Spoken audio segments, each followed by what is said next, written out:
It is 6 o'clock at this time, but we still have some residents that are signing up for the hearing of residents, so we'll hold off a couple more minutes.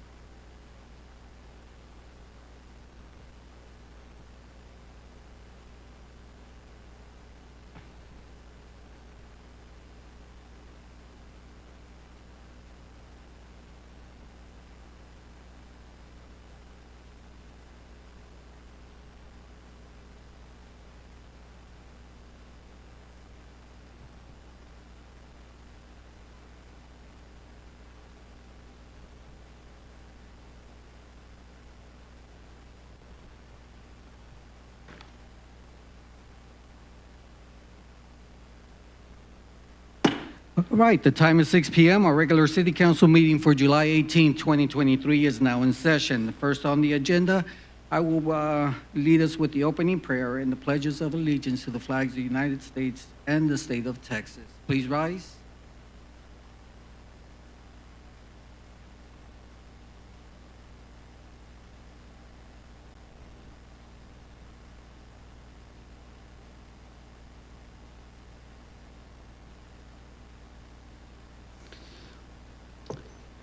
Lord, you have blessed us with another day, a day which brings so many of us together today, a day in which we are conducting city decisions.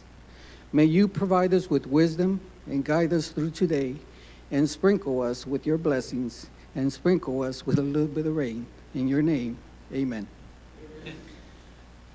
I pledge allegiance to the flag of the United States of America and to the republic for which it stands, one nation, under God, indivisible, with liberty and justice for all. Honor our Texas flag. I pledge allegiance to thee, Texas, one state, under God, one and indivisible.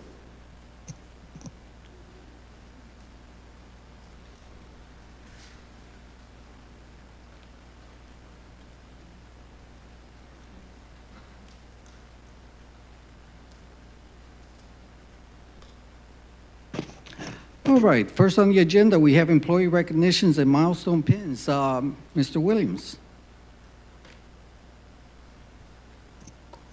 Thank you, Mayor. As y'all know, this is one of my favorite things to do.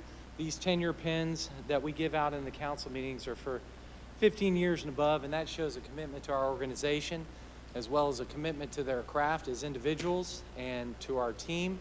And I do appreciate that very much, and really believe in us honoring that and presenting these with these folks. So if I could have,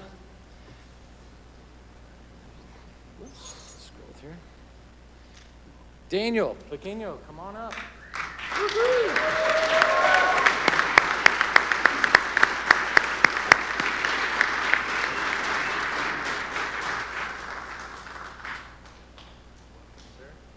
So before we get started, y'all know I like to play a little game here, and it's called What Happened in May of 1998.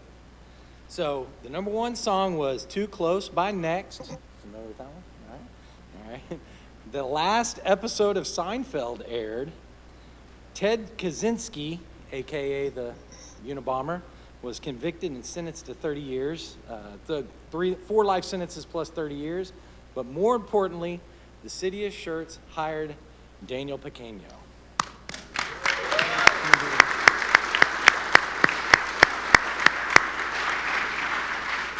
So a little bit about Daniel.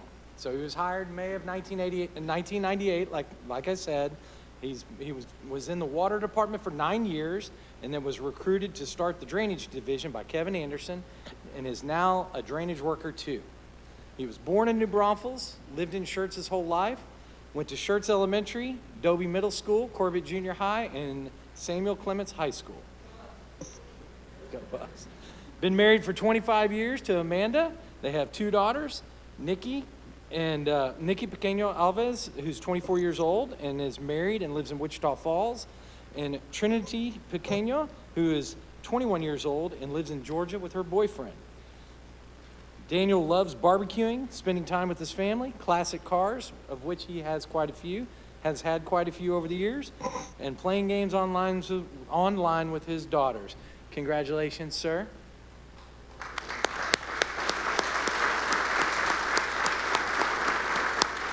Do you have anything you'd like to say? No? I'm good. Well, then let's get a picture. Here, come on over here. Thank you, sir.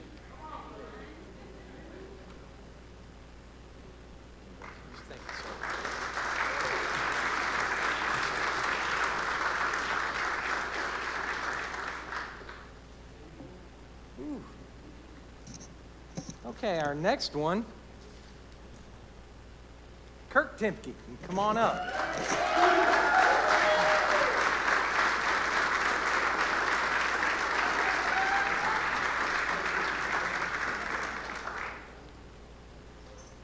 Got some nice pictures of Kirk back in the day up there. Back in the day.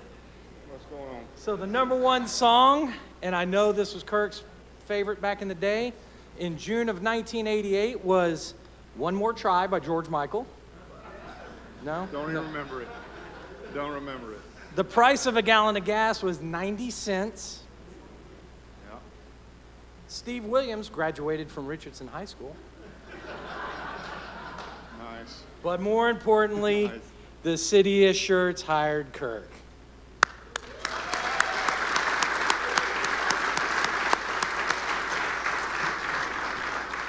So 35 years of service, it's a long time, and it's something to be admired and definitely celebrated. Kirk is our battalion chief and has been here since June of 1988. He was born in Downers Grove, Illinois, went to school in Schertz and graduated from Samuel Clements High School in 1983. Go Buffs, and we'll see if there's any of these people in here. He attended Texas A&M Fire School. No, all right. No, whoop. He married Christina Colwell November 10th, 2012, graduated from Clements in 86. His son is Caleb Daly, and became his son essentially when he was 5 years old when he started dating his mother. 18 years, he's married now, 18 years, graduated from Clements. Graduated this year at 18. He graduated this year at 18, thank you. He's not married yet. And is not married yet and is getting ready to join the military. Not really sure how to mix those up. Kirk's very proud of his family who also served. His dad, Dave, sister Laura, father-in-law Gus, who passed in 2001, brother-in-law Greg, and nephew Garrett all served in the United States Air Force.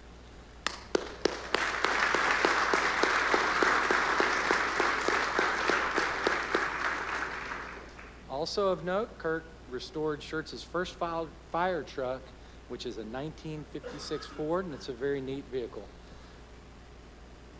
So in 1970, Christina moved on Williamsburg Street in Schertz, which was next door when 1975, when Kirk moved in next door, and they grew up next to each other. Her mom and dad still live there on Williamsburg for almost 50 years. He loves to work in the shop he had built, and of course in the city of Selma, they call it a detached garage, so don't tell anybody over at the city. It's a dream that he always had. Now that he is on the 4896 schedule, he has time to utilize it. Christina calls it his practice retirement place. So, congratulations, sir. Thank you.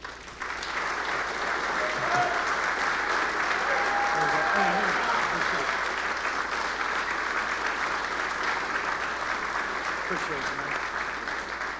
You got anything you want to say? Yeah. There's a light for 3 minutes. Yeah, we got you. Thank you, everyone who came. I appreciate the opportunity to work in the city of Schertz. I've enjoyed every minute of it. There's been some hard times. There's been some good times. But I thank y'all, and I thank my family and my friends for coming. It's a little overwhelming for me. Thank you.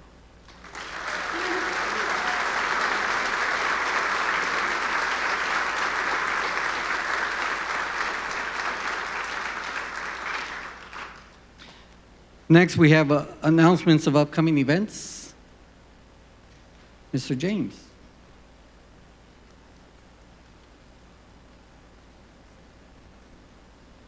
All right, we have quite a list tonight. So to let you know, Thursday, July 20th, we have pickleball play. That's at Pickerel Park, 7 to 8:30 p.m. Registration is open on Schertz.com through that morning at 11. So again, there's still time to sign up to go out and play pickleball. We've got Friday, July 21st. There is a chicken tender eating contest between Schertz PD and Cibolo PD. That's at Slim Chickens, 909 Roy Richards Drive in Schertz, 6 p.m. The winner will receive $500 for their Citizens Police Academy Alumni Association. So everybody should come on out and support the Schertz PD in that effort. Sunday, July 23rd, we have the Owl Prowl at Crescent Bend Nature Park, 8:30 p.m. to 9:30 p.m. And then for all night owls trying to beat the Texas heat, we're doing a little bit later. Come out, take a nighttime stroll along with the Guadalupe Master Naturalist and see what animals come out at night. Tuesday, July 25th is Field Day at Ashley Park. Again, that's 6:30 p.m. to 7:30 p.m. Registration is open on Schertz.com through that morning at 11 a.m. Wednesday, July 26th, we're doing the joint City Council Planning and Zoning Commission meeting here in Council Chambers. 6 p.m. Thursday, July 27th is the Foam Party. That's at Cypress Point Park, 6:30 to 7:30 p.m. Again, register on Schertz.com through 11 a.m. that morning.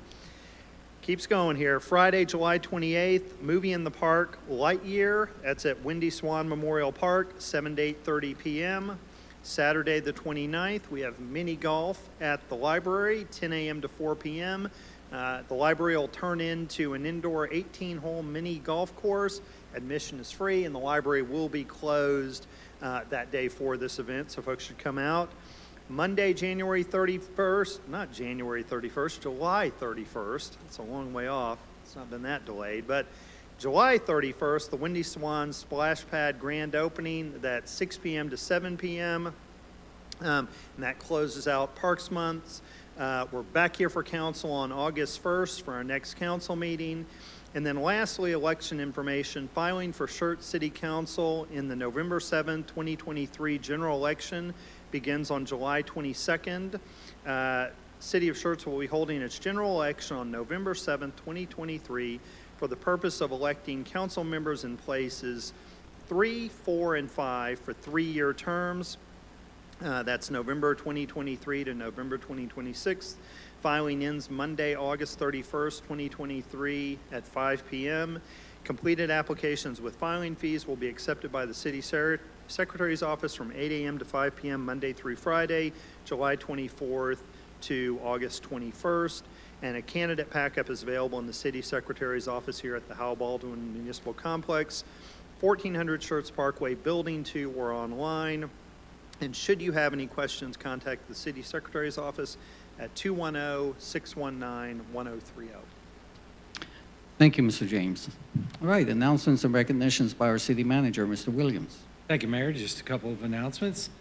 The city held a glow party on July 13th at Rhine Valley Park, and there were about 75 folks in attendance. We also had the Float and Flick in the park, which is held on Friday, July, not really sure what day, in Pickerel Park. The movie Jungle Cruise was enjoyed by about 130 people, so great turnout for both of those. All right, announcements and recognitions by the mayor. I have none at this time. So we'll move on. Next is the hearing of residents. This time is set aside for any person who wishes to address the city council. Each person is limited to 3 minutes, and we ask before addressing the council, for the record, please state your name and address. Now, there is a public hearing that is on the agenda related to some of the topic that you may have signed up for. And there is choices. 1, you can speak at the hearing of residents. 2, you can hold off until the public hearing. Or number 3, you can speak at both. The option is yours. All right. Mayor Pro Tem, please call our first speaker. And good evening. We'll start with the Chamber, Maggie Titterington.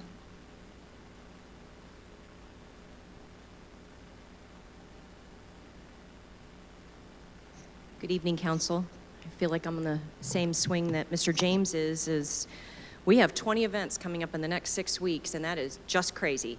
15 of them are ribbon cuttings for new businesses that we are welcoming in the area, and 5 are just events, monthly events. But a couple that I would like to bring to your attention for the end of July, we do have a ribbon cutting for Rescue Pets Serving Vets. That's tomorrow at 4 p.m. It's going to be at the Kramer House location, and this very worthwhile organization rescues pets that have been abandoned and retrains them to service vets. And it's just a really outstanding story of how they got started. So if you are available to join us tomorrow, we would love that. Monday, the 24th, I know everybody has seen that they've done a soft open, but Murdoch's, we will officially cut the ribbon cutting for them at 10 a.m. That is next Monday on the 24th. Also, among the other ribbon cuttings that we have next month, a lot of them are going to be featured at our Kramer House. And just a shout out to the City of Schertz, to Mr. James, to Joe Villarreal. They've been refurbishing the front steps, and we actually have a new stepway that's going down to the rock pathway. It looks so beautiful. They're going to paint it tomorrow. So if y'all have not seen the Kramer House, y'all need to stop on by. Last but not least, we have our Chamber Bowl, and registration for those teams is closing out at the end of this month. For those of you who don't know, the Caterpillar Chamber Bowl is our fundraiser that we do each year, and it raises funds for the DECA programs at Clemens and Steele High Schools. To date, we have donated over $120,000 in scholarships in the past 10 years to both Clemens and Steele High Schools, and so we are looking forward to adding a few more $1,000s to that this year. So if you want any information, please just go to thechamber.info. And Maggie Titterington, 1730 Schertz Parkway. Sorry about that, Mayor. Thank you. Next, Kathy Robertson.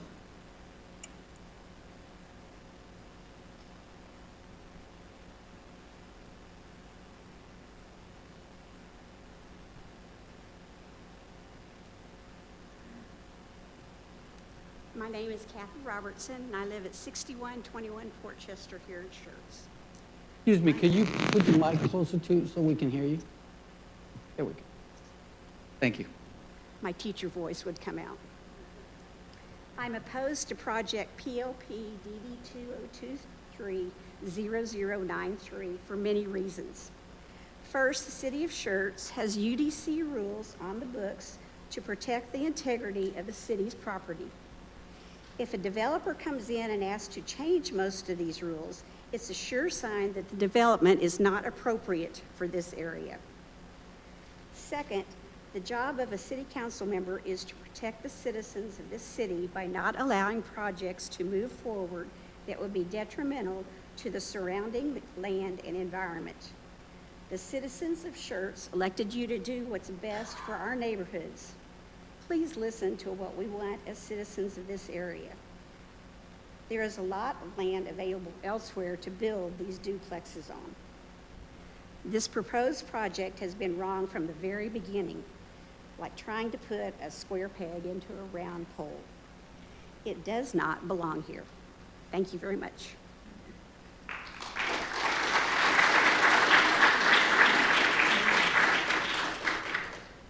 Bill Aguirre.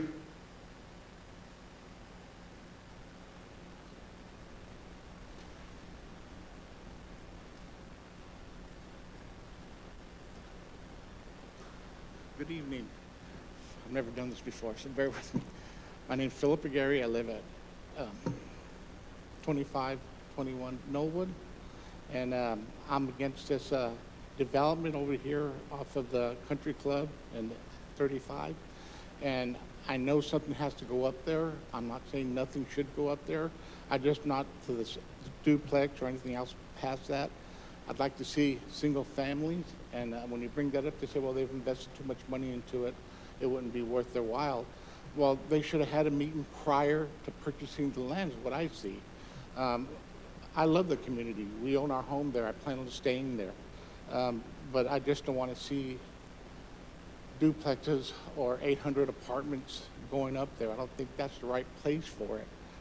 Again, I'd rather see single family dwellings there. I think that's more appropriate for the area, and I'm just against it. So that's all I have to say. Thank you.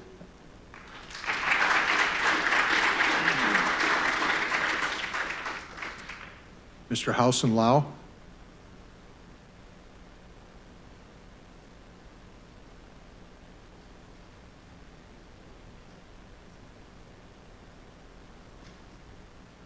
Good evening, Housen Lau. I live at 3678 Pebble Beach, and I am also opposed to ordinance, was this 23 S14, development proposed for the golf course, and I'm mainly opposed to it because of the lack of study, I believe, that has not been done on what the effects are going to be on the infrastructure, traffic, etc. So I urge you all to reconsider your previous votes for the project and vote no. Thank you.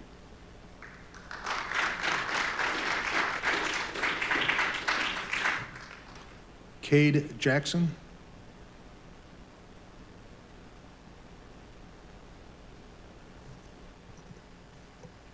Good evening, Council.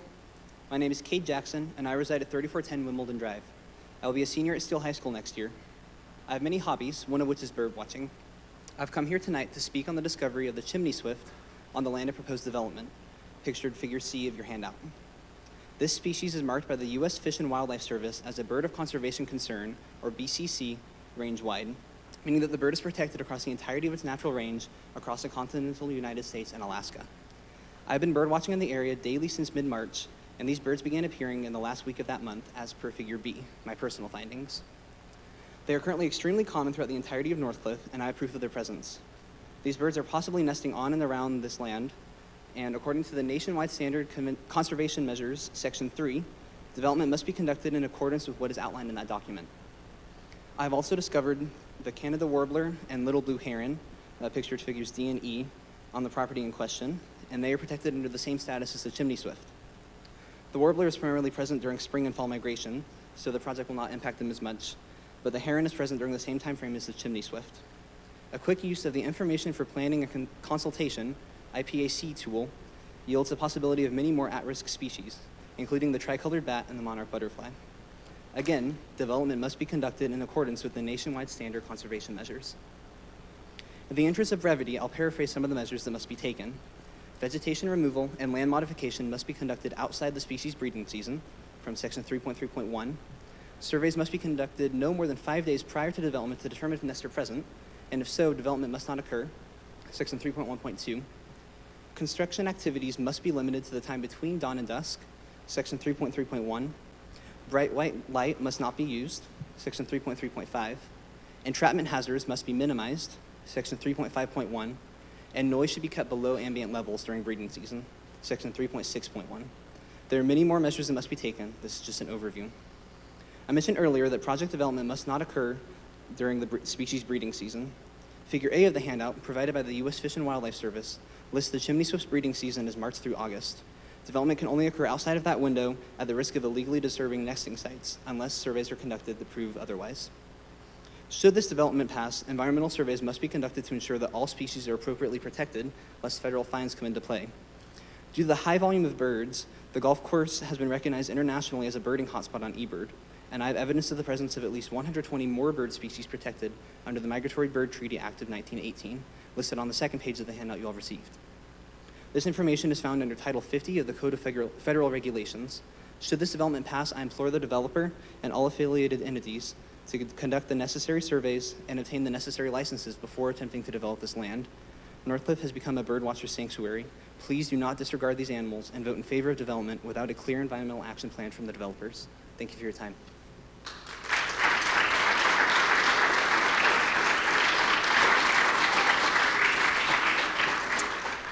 Tammy Kennedy.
Well, I didn't know this was going to be a problem. Oh, I mean, apparently guys don't do this too often. Ms. Edmondson, would you want to use the overhead projector?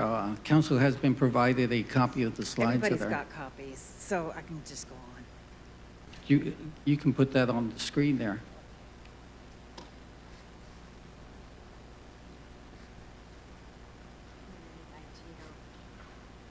It's okay.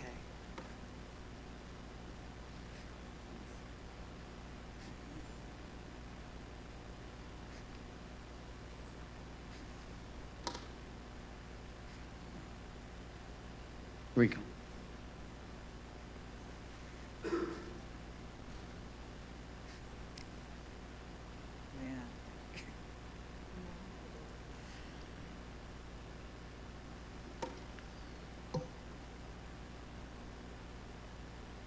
You know how to make a girl sweat.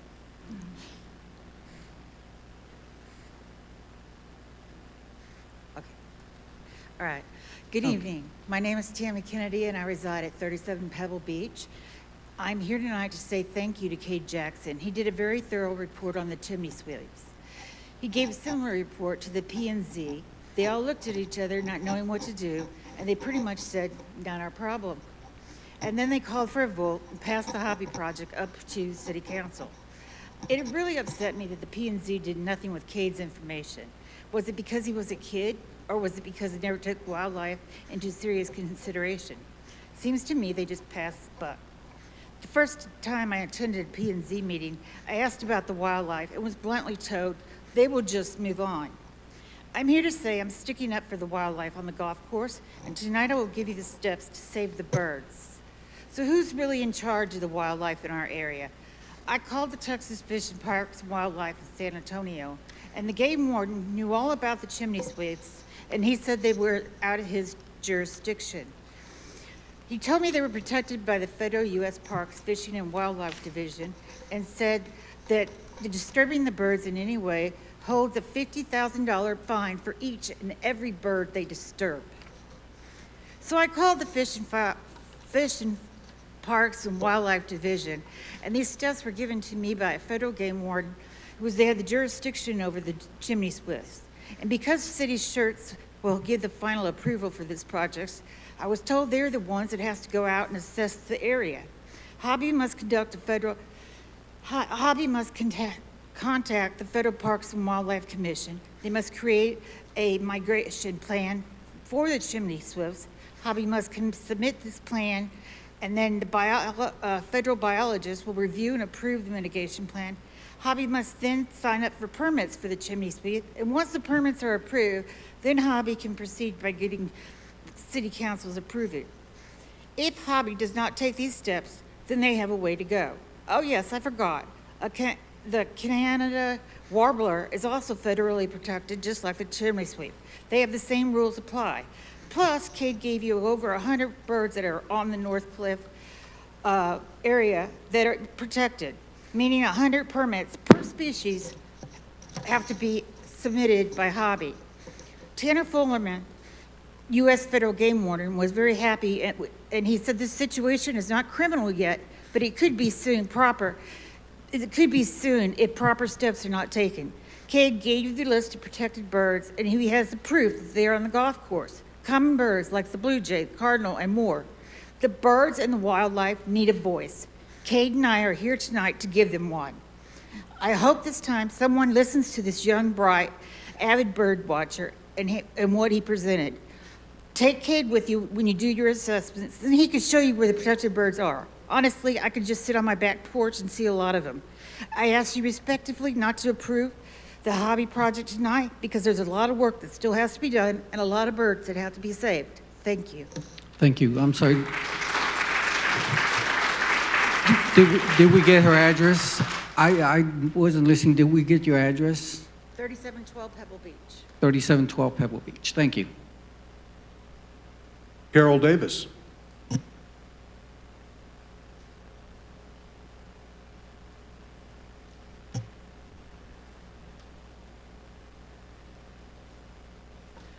My name is Carol Davis, and I live at 3337 Wimbledon Drive.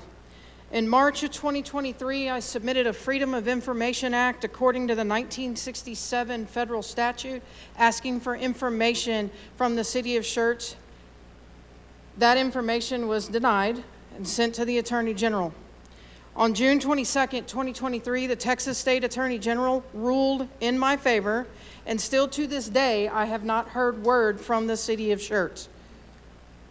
It is a federal violation to violate the Freedom of Information Act. It has been 15 business days, excluding the 4th of July holiday, since the State Attorney General has ruled on this. 15 business days. Concerning the information, I am asking for the communication from the city of Schertz with the developer for the hobby land. I don't care about water lines. I don't care about electric lines. I don't care about telephone lines. I don't care about sewage lines. And I have expressed this to the city of Schertz. I simply want the communication. I have not even been given a single word from the city of Schertz since the Attorney General ruling. Planning and Zoning Commissioner Roderick Hector denied this request for this hobby land. Why? Lack of transparency. That was his stated issue. The fact that it appears that the city of Schertz is hiding something from the residents of the city of Schertz. Why has my Freedom of Information Act not been responded to? It has been 15 business days since the Attorney General ruled, saying that much of that information was to be given. What they said I couldn't have was anything that follows under what could possibly be a terroristic threat, which I could care less about. I simply want the communication. Why is the city fighting so hard for a developer and denying information from its citizens? That is my question. Why has my Freedom of Information Act been denied?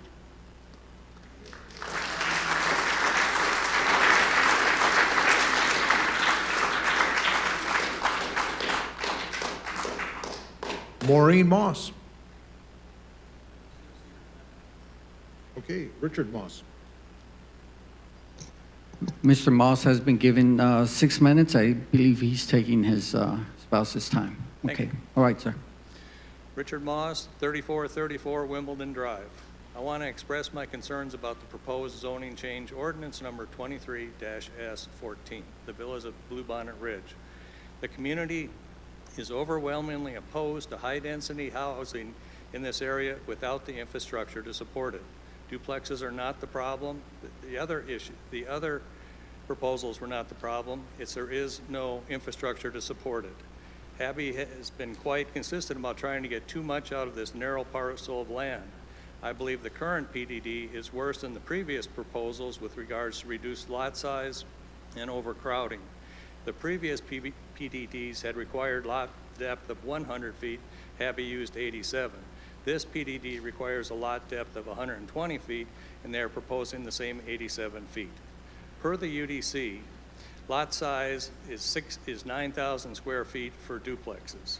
The current proposed PDD requested lot size is 56, 55, or 63% of the required minimum lot size.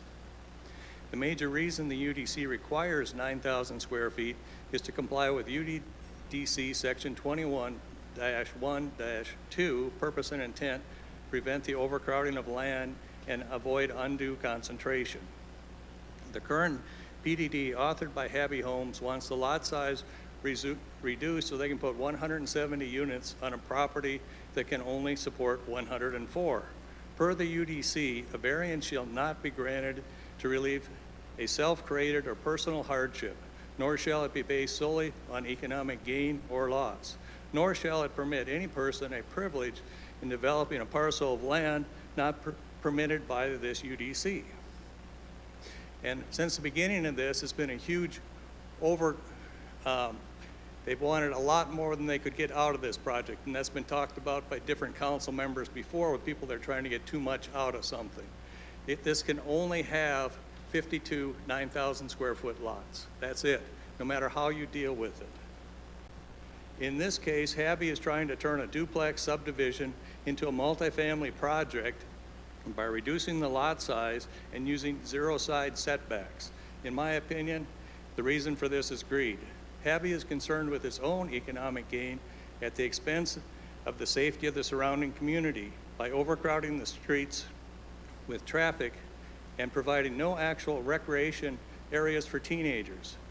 They do not, by this proposal and others in the past, have the best interest of the community in mind, nor are they sensitive to the surrounding land uses and natural environment. Habby's current effort to gain community support is to give each one of the HOAs $50,000 to support this project, but refuse to reduce the density by the which was the #1 concern from the community meetings.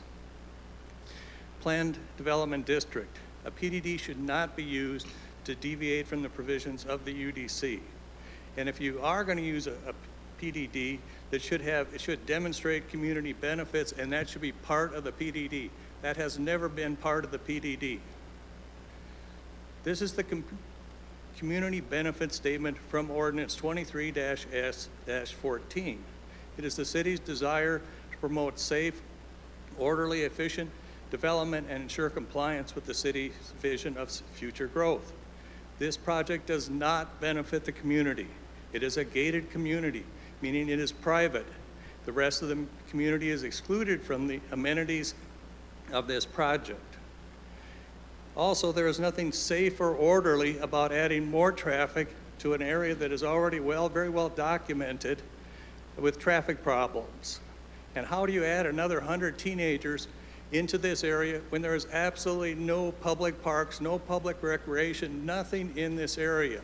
That area should have been changed into a park. There's 5 parks within a couple miles of here. There is nothing up there. That was your opportunity. The LCRA easement has nothing to do with, oh, I missed my last, okay. Yeah. The LCRA easement has nothing to do with not following the UDC on lot size.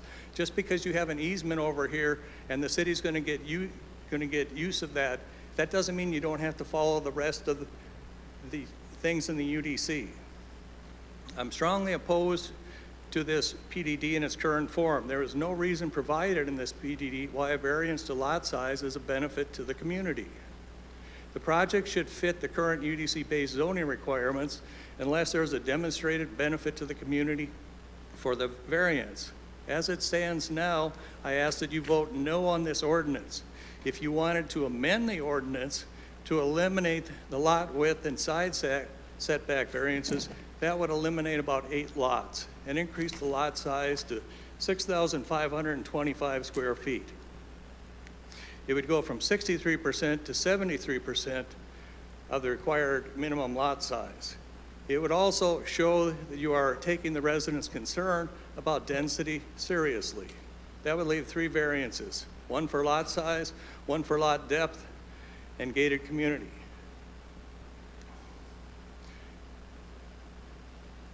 Now it comes the big moment of voting. I personally don't know how you can vote for this ordinance. In the past, many council members have voted for items because it was recommended by staff. In this case, at the June 14th, 2023 P&Z meeting, when the staff member was asked if the application was done correctly, we never heard anything that resembled the word yes. One of the final questions Chairman Outlaw had was, what else have you missed? So it is now left up to you. Have you thoroughly researched how a PDD should be handled, and are you sure that the process has been handled correctly for PLD 230093? If not, you are allowed to amend it, abstain from it, or vote no.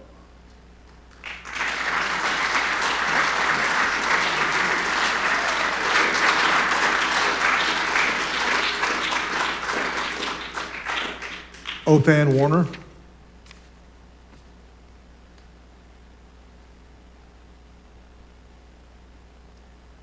Good evening, Council.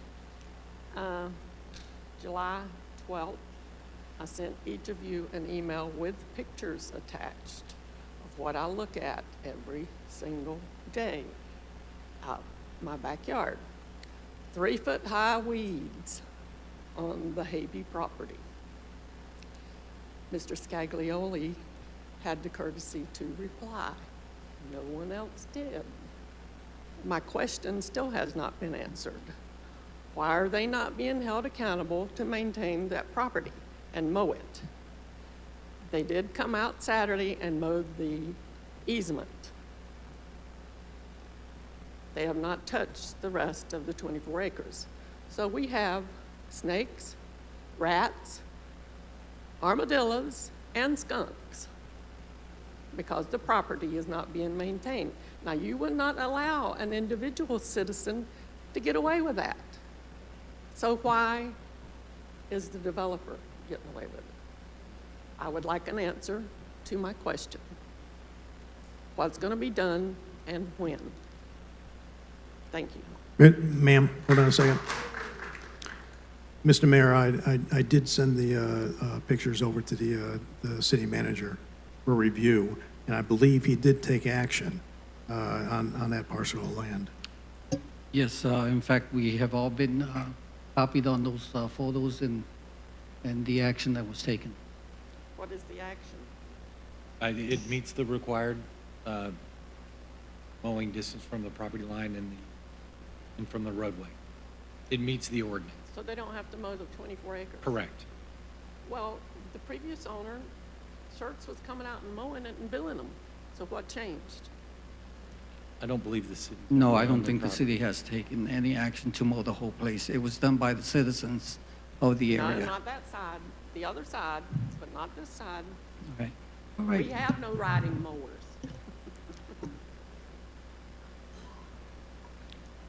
Okay.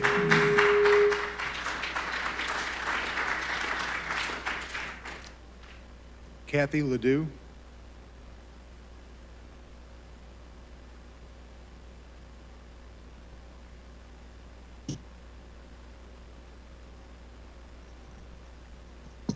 My name is Kathy Ledoux, 3402 Columbia Drive. I oppose the rezoning in ordinance number 23-S-1. The subdivisions were established approximately in the 1970s.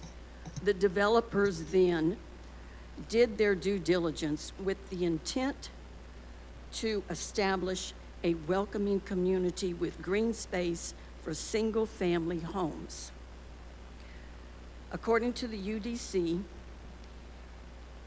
it was to promote and provide for safety and general welfare of the citizens and ensure the expansion of the city in accordance with its comprehensive land plan.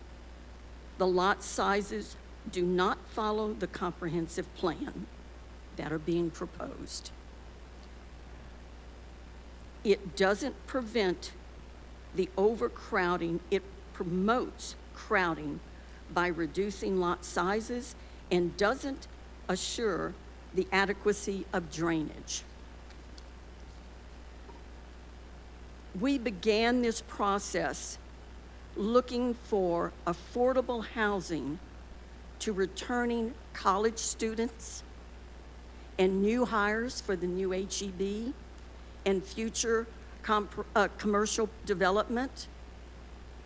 What student and beginning workers can afford a $600,000 establishment? Affordable housing is for single families.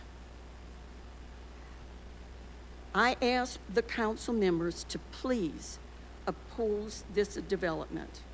Please vote for the citizens that live in this community. Thank you for your time.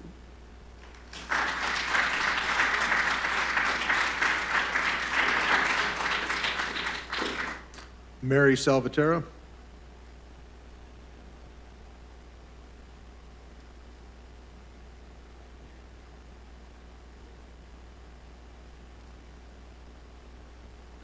(3422) Wimbledon. I really hate to speak. I've been coming to these meetings since 2019, and I oppose this builder, for sure, as you can see. We are trying to pit. The last mayor, I didn't understand that pit. And I thought, when he spoke about that pit, I thought we were going to run with it, but I didn't understand it, and I thought someone was going to do it. But now we're doing it. Give us a chance. If you approve this, you're giving us no chance. Like, it's going to happen, but you really put the brakes on us if you go for this. This is high density. This is wrong. This shouldn't be in our neighborhood. We need green space. The only green space you have in Schertz is right here. We need some out there. We need something for the teenagers. I may be older, but I have grandchildren. I want it for them, and it was never meant to be. It was single-family homes, and now we want it for green space. We're trying. We're going to pay for it. It could happen. Let's do this. Thank you.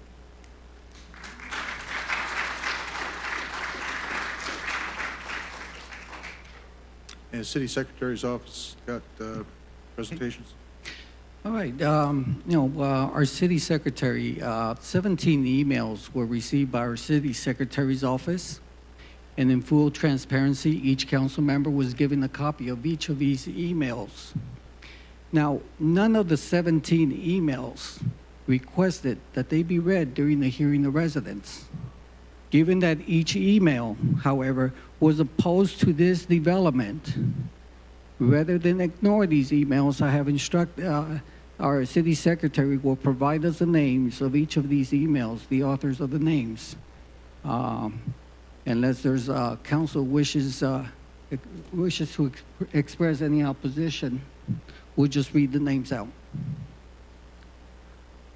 Okay, the names that we have from the 18 emails that were received opposing the villas at Bluebonnet Ridge duplexes, PLPDD 20230093, Ordinance 23S14, came from the following: James L. Smith, 5705 Whistling Straits; John Muniz, 5709 Crooked Stick; Arliss Harrison and Elaine Harrison of 3438 Wimbledon Drive; Sylvia Beeson, 5709 Whistling Straits; Anna Hofstetter, 6041 Covers Cove; Michael Klang, 3733 Pebble Beach; Tony and Beverly Minatrea, 6062 Covers Cove; Janet Chang, 3338 Wimbledon; Esteban Mendiola, 3330 Columbia Drive; Alicia Mendiola, 3330 Columbia Drive; Mary Lou Hunsinger, 5808 St. Andrews; Barry Hart, 6050 Covers Cove;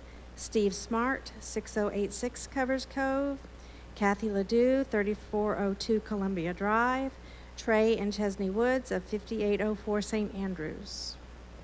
Thank you, Ms. Courtney. All right, that concludes the hearing of residents. We'll move on to consent agenda items. These are considered self-explanatory, and information packets are provided to council and available for public viewing. These items require no separate discussion unless requested by council. Item number 1, minutes.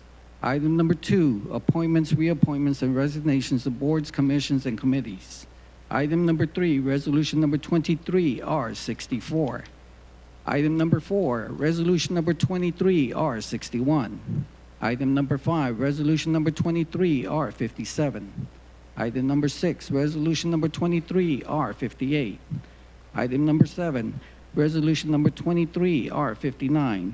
Item number 8, resolution number 23R60. Item number 9, resolution number 23R62. And item number 10, resolution number 23R63. Council, do any of these need to be removed for separate action? Is there a motion to approve consent agenda items 1 through 10? So moved. Second. Motion was made by Councilmember Brown, Mayor Pro Tem Brown, and... No. Other end. I'm sorry. Davis, Councilmember Davis, and second by Councilmember Watson? Okay. Any comments? Any further comments? Okay, Council, cast your votes. Okay, All votes have been cast. Please publish the vote. We have 6 yeas, no objection. Motion passes. If you can go ahead and just record and confirm the vote. Got it? All right. All right, we'll move on to item number 11, a public hearing. Ordinance number 23S14. Conduct a public hearing and consideration or action on the request to rezone approximately 25 acres of land from pre-development district to planned development district, located approximately 2,200 feet southeast of the intersection of Country Club Boulevard and IH-35 Access Road, also known as Comal County, a property identification number 377261, Guadalupe County property identification number 63833, City of Schertz, Comal County, and Guadalupe County, Texas. First reading. Ms. Delgado, floor is yours. Good evening, Mayor, Council. As you said, this is for ordinance 23S14, a 25-acre zone change from pre-development district to planned development district. Emily Delgado, planning manager. So here is the subject property outlined in green. I know we're all very familiar with the property, but on this exhibit you can see Country Club in Columbia, and that the property is currently undeveloped, was previously a portion of the North Cliff Golf Course. On June 1st, 117 public hearing mailers were sent to all properties within that 200-foot red buffer that's identified on this exhibit. On June 28th, the public hearing notice was published in the San Antonio Express News, and then as of today at 5 p.m., so these numbers are different than what was presented in the City Council packet, and I'll go through that a little bit more on the next slide. But as of the start of the meeting tonight, we have 27 in favor, 59 opposed, and 1 neutral. So some of this is from the CCM, the City Council memorandum as well. So if a proposed zoning change is protested in writing and signed by the owners of at least 20% of the area of the lots or land immediately adjoining the area covered by the proposed zone change, it does require that 3/4 supermajority. When the staff report was written on July 7th, the total percentage of the protested parcel acreage was 25.21%, which would have triggered the supermajority tonight. However, today we received an additional 10 letters from property owners changing their initial opposition to now being in favor of the request. Due to these responses changing, the total percentage as of 5 p.m. today is 18.88%, therefore no longer requiring the supermajority. So here is the zoning exhibit. Again, it's approximately 25 acres, currently zoned pre-development district, and the proposal is for a planned development district with a base zoning of 2-family residential, or R3, with the intention to construct duplexes. Going into a little more detail, so the proposed development would consist of a gated community that would be HOA maintained, 85 duplexes, no more than 170 units, and each unit would be between 1,300 and 1,400 square feet, and they are proposing 7.31 acres of green space and amenities. So this is the dimensional table from the villas at Bluebonnet Ridge PDD design standards. You'll notice that they are requesting modifications to the lot area, width, depth, and these setbacks. So each lot will have a 10-foot side setback on one side and a 0 lot line setback on the opposite, where the current R3 in the UDC would require a 10-foot side setback on each. Going kind of across the table, so they're requesting to reduce the area from 9,000 to 5,655, reducing the lot width from 75 to 65, and reducing the depth from 120 to 87.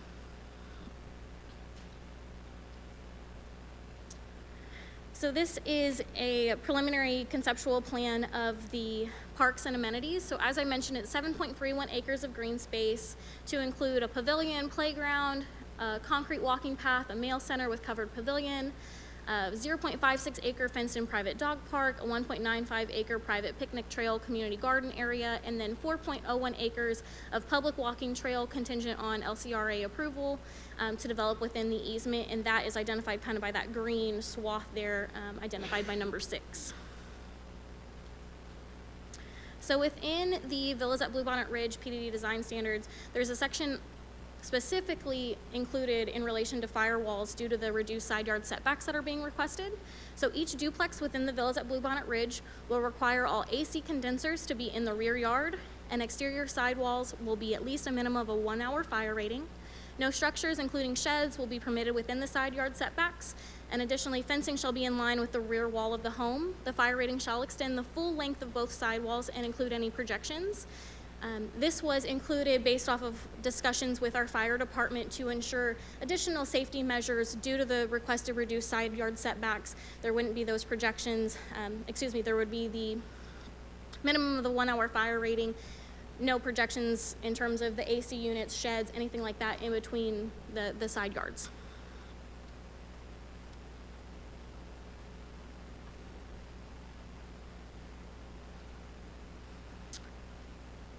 So in terms of parking, each 3-bedroom unit has 2 driveway parking spaces in addition to 2 garage parking spaces for a total of 4 per unit. There are proposed 170 units maximum with 4 spaces per unit for a total of 680 off-street parking spaces. In addition, there are an additional 16 spaces split between the interior parks, the mail station, and an additional 76 spaces that would be available on-street for overflow and guest parking, for a total proposed parking of 772 spaces. Earlier this year, we did amend the Unified Development Code parking table, specifically in relation to duplexes. The code now requires 2 parking spaces per unit. That is the minimum. So the UDC does not require additional guest parking for duplexes. So under the current UDC, the villas would be required to have 370 parking spaces. So you can see they are proposing, a significant additional parking spaces to try to accommodate. So here is a proposed conceptual master plan of what the villas at Bluebonnet Ridge may look like. So the history of previous PDD proposals, and I'm sorry, it looks like there was a kind of a stretch issue there with the header. So in 2022, the applicant submitted a zone change request for a PDD with a base zoning of multifamily apartments R4.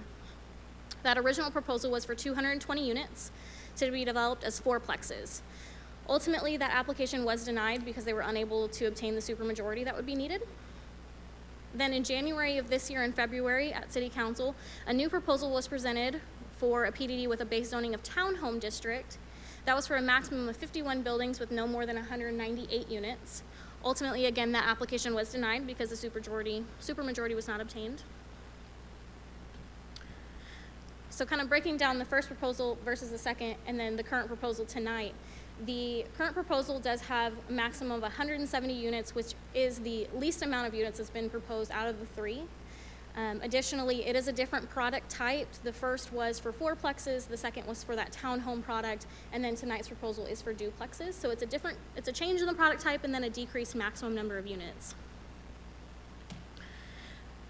So if you attended the P&Z meeting or may have watched the video, there was quite a bit of discussion about the PDD design standards document and items that needed to be further clarified between P&Z and City Council. The first one, within the Planning and Zoning Commission packet, the PDD design standards indicated that they were requesting 75% impervious coverage. That was an error. The applicant did identify that prior to the P&Z meeting, and as of tonight's packet, the City Council packet tonight, it has been adjusted to reflect 60%, so they are not requesting any increased impervious coverage. That was just an error in the P&Z packet. So as you can see, the table below, that is what's included in the PD design standards. And it does identify that 60, which is what is required from the R3 per the UDC.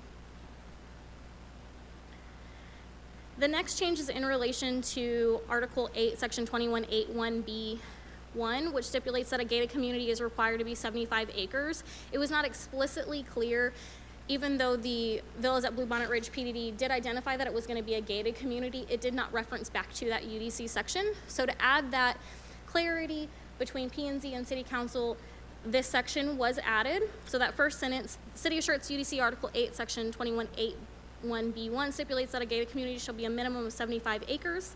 The villas at Bluebonnet Ridge is modifying this UDC requirement to allow the development of a gated community a minimum of 24 acres. So it's to add that additional clarity that it is a gated community, and that's the reference back UDC section. The other two areas, again, are to add additional clarity.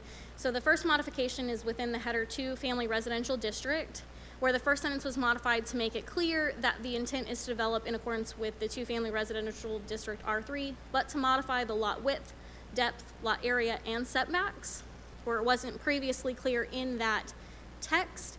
It was identified in the table. So we wanted to add that additional clarity, have it in the text, not just the table as well.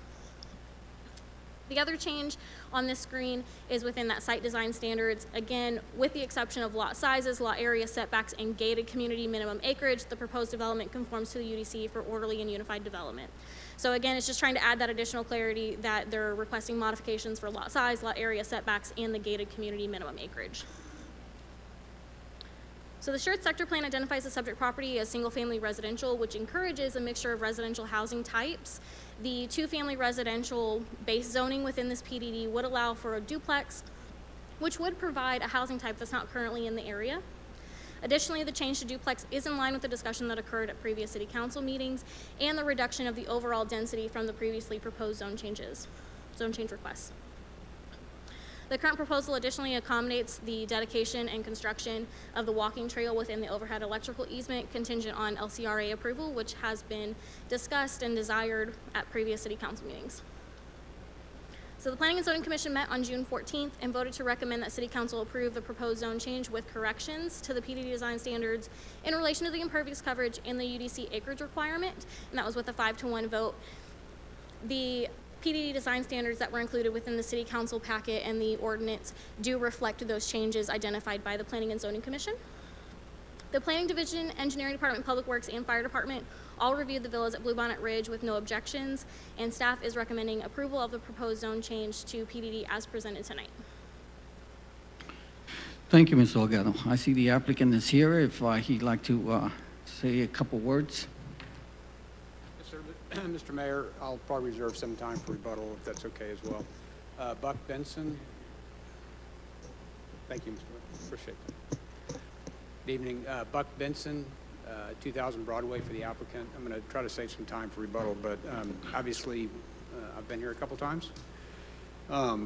We are proposing a different project this time in that we are proposing 170 duplexes. That's a maximum number of duplexes. We think at the end of the day, we'll probably lose at least maybe 2 to 3 of those. So I think we end up closer to 164 duplexes. But again, we're maxing it out at 170. We cannot build any more than that without coming back to this council for approval. They will range in size of 13 to 1,400 square feet. Again, this is a gated community. The streets are going to be private. The homeowners within the community are going to be responsible for the upkeep and maintenance on those streets. We'll have 2-car garages, 4 off-street parking spaces per unit, 76 extra street parking spaces, 772 total parking spaces. We'll have a 2-story max per building. Any rear-facing windows that face the fairways and scenic hills will not have windows, so you won't be able to look into those yards, or our residents won't be able to look into those yards. I think the sales price will be around $600,000 per duplex, and they will range in, again, 2,600 to 2,800 square feet. The amenity package that we propose is not going to change from the original development. It'll include our own park internally that the HOA would maintain and pay for. We'll have our own walking trail, and we'll have a dog park. Again, the HOA will be responsible for the front yard maintenance, the side yard maintenance, and the rear yard maintenance. Again, I think a lot of the same comments we've made earlier will apply to this particular development. I do want to say I appreciate the presentation on the chimney swift. We will engage a licensed biologist to assist us as we develop the property. We certainly don't want to be in violation of any federal laws, but we will address that as we develop the property. That's not uncommon for developers to engage any number of firms here in town to assist them with that, and we will certainly do that. I will say without a doubt, since this project has started, it's kind of taken on a life of its own. Things have certainly evolved from, the concerns have evolved from ownership of the residences to rentals to the introduction of the PID to rear setbacks to the city wanting a walking trail. And I can tell you wholeheartedly, we were never going to please everybody in the communities. We weren't. And that's, I think, just a matter of how things stand. I mean, it was. And so we did what we know how to do, or at least what I know how to do over doing this for 20 years. We engaged with the leadership of the most impacted homeowners associations. I mean, they are elected by their membership to represent the interests of those HOAs. We have met with those four, Scenic Hills, Fairways at Scenic Hills, and Northcliff over many meetings. They've been very tense. I think they've been very productive. I think at the end of the day, we've attempted to address all their concerns. I think the leadership from each of those communities is going to get up and speak in favor of this project, which I think says a lot about their leadership and our work to try to address the concerns and issues they've raised. I wish I could say everybody's going to be happy, but I don't know that's ever going to be the case. But we think this is a great project. As I said, we own the land now. We're going to be developing here. Eugene has been the project engineer. We've been meeting with these folks face to face for over a year. If that doesn't build some level of relationship or goodwill, then I guess I'm not sure what will. I hope you look at this request on its face. I know that we've done our best to address the concerns that have been raised by council that we're aware of, that have been raised by the folks, and we would ask that you follow your staff's recommendation as well as your P&Z's recommendation and recommend approval of this request. I'm going to save the rest of my time for the rebuttal that we may have. Thank you, Mr. Mayor. Thank you, Mr. Benson. Okay, this item is on the agenda as an open public hearing. If there's anyone in attendance who would like to address the council in reference to this subject, you have a 3-minute time limit, and for the record, please state your name and address, and let's go ahead and line up and let's hear what you have to say. Richard Moss, 3434 Wimbledon Drive. Just want to let you guys know at the P&Z meeting, I was the one that brought all these problems out that had to be resolved by the city. I gave them these problems 2 days before. They ignored them completely and just saw it crash. And that's where you're at today, is watching this crash. And the whole idea that 17 people emailed in and nobody here was willing to read those, that's an embarrassment to me, a real embarrassment. You wanted transparency, that's what we should have had. And the HABI application that's currently on this ordinance is incorrect. It has the incorrect date on it because it's the amended one that's on there, but it has the application date from the original one from the P&Z. This whole thing has been a nightmare from start to finish, and I don't know how the staff can stand up there and say that they did a good job on this one, and how you guys can vote on this if you haven't read all of the UDC and understand it completely, because I don't think anybody here does. I've given you all the stuff on this, what a PDD is supposed to be. And in there, it very clearly says you do not give variances unless there's some community incentive behind it. There was nothing in the PDD. There's nothing about this that was done correctly. And I don't know how you guys could sit there and vote for this. This is just crazy. I don't know what more anybody can say.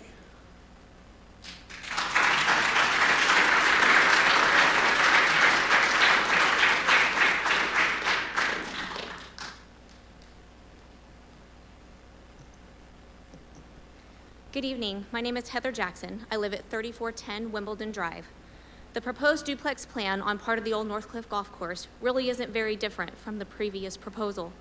While there is a slight decrease in density, this multifamily housing is still not appropriate in the middle of our single-family homes. This isn't a development on the edge or outskirts of our neighborhood. It truly is right in the middle.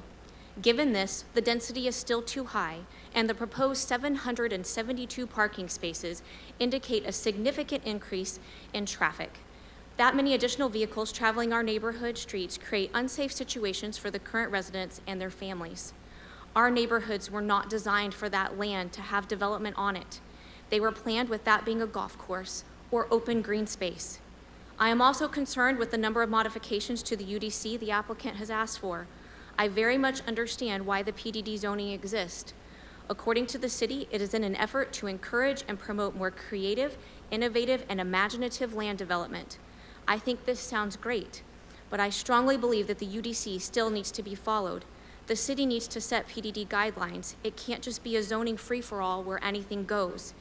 I fear that without these guidelines in place, precedence is being set for other developers to come in with their plans that truly do not add benefit to our great city. Approving this proposal tonight with its many variances does not follow a responsible path to all the growth and supposed progress in our area. Please recognize that most of you do not live in our neighborhood.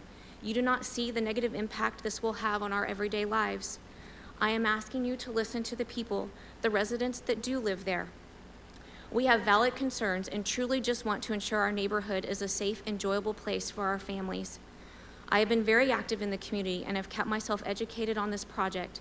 I am proud to work alongside my neighbors, and I am honored to be in the company of fellow residents who are reasonable, amicable, and respectful. I know that negotiations were made and what those negotiations are. And while I understand the decision that was made and the why behind it, I have to hold firm to my belief that this is still not an appropriate project for our neighborhood, negotiations or not. Please hear what we are saying this evening. If development has to come, it has to be responsible and add to the beautiful tapestry of Schertz. This project in this location does not do that. And I think it would be very important to ask why those people who changed their votes today did so. One final note. My son spoke about the birds he has found on the course. I know he is only 17 and doesn't have the experience and wisdom of a lot of people in this room, but please hear what he has shared with you. He's not just some crazy teenager. He is one of the most intelligent people I have ever known. He won't tell you this, but he will be a senior at Still this year and is sitting first in his class. He has always been drawn to the wonders of the natural world. This curiosity has not just led to hobbies, but also research and a deep level of learning and education. If development comes, protection of these birds he spoke about and the guidelines in place by the federal agencies must be followed. We have a responsibility to at least do that. Thank you.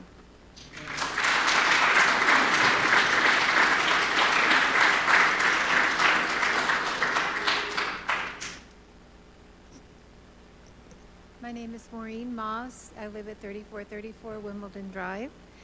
And I would like to just add something that my husband had wanted me to say, as far as he just didn't get a chance to say it, but and I agree. Have you thoroughly researched how a PDD should be handled, and are you sure that the process has been handled correctly for this PDD for the Villa of Bluebonnet Ridge? And with all of the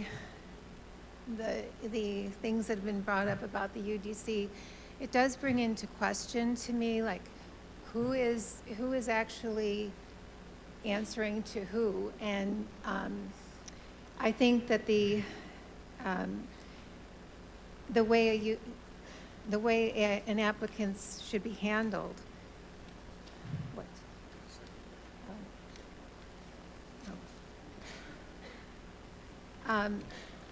From the bottom up, I think everybody needs to have good training and not just go by somebody's word. Things need to be looked up, and the UDC code, or the code, has to be available easily for people to read before they accept an applicant's vision for the city.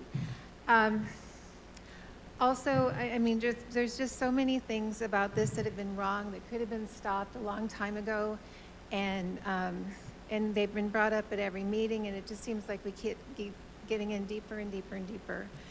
But again, there's concerns that have been voiced for over all of the meetings. The increased population and density, that's not going to go away with these additional homes. The increased traffic problems, I am very concerned about that because we have a lot of problems on 1103 and Chelsea, and they're only going to get worse. The domino effect, thank you. There's the domino effect, as many people have talked about tonight. If this goes through, and it was easily passed with all of the stuff with ordinances and everything, that's not good precedent. We are going to lose our city's green space, as my husband pointed out. There's lots of parks here in this area, but there's none over where we are. And it takes 25, 30 minutes sometimes to get into Schertz. And the city, we believe, should definitely know and follow the current UDC and not make this project, not make your new ordinance fit their project. They should fit our current UDC. And you may be allowed to amend or abstain or a no vote, vote no, and you don't have to vote yes. Also, there was an article in the San Antonio News Express about Henry Cisneros wanting to build an arboretum in the southeast side of San Antonio. Thank you. And- Thank you for your time. All right.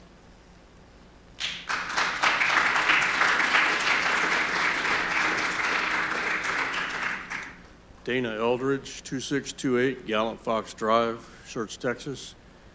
Hi, guys. My main concern about this is I miss the Northcliffe Golf Course, but it's been gone for a couple of years.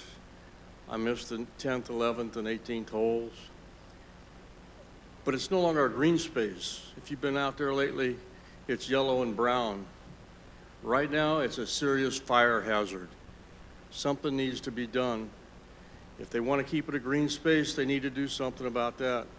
But something needs to be done out there before our fire department gets called out there to try to save a whole subdivision. So the green space is gone. Right now, a lot of our green space is gone with the heat and stuff that we're having right now. But that out there looks like some of the wheat fields I've seen in Kansas that have been mowed down. So something needs to be done. The council needs to vote one way or another, get this going, get something going out there, but we need to get that so it's no longer a fire hazard for that community.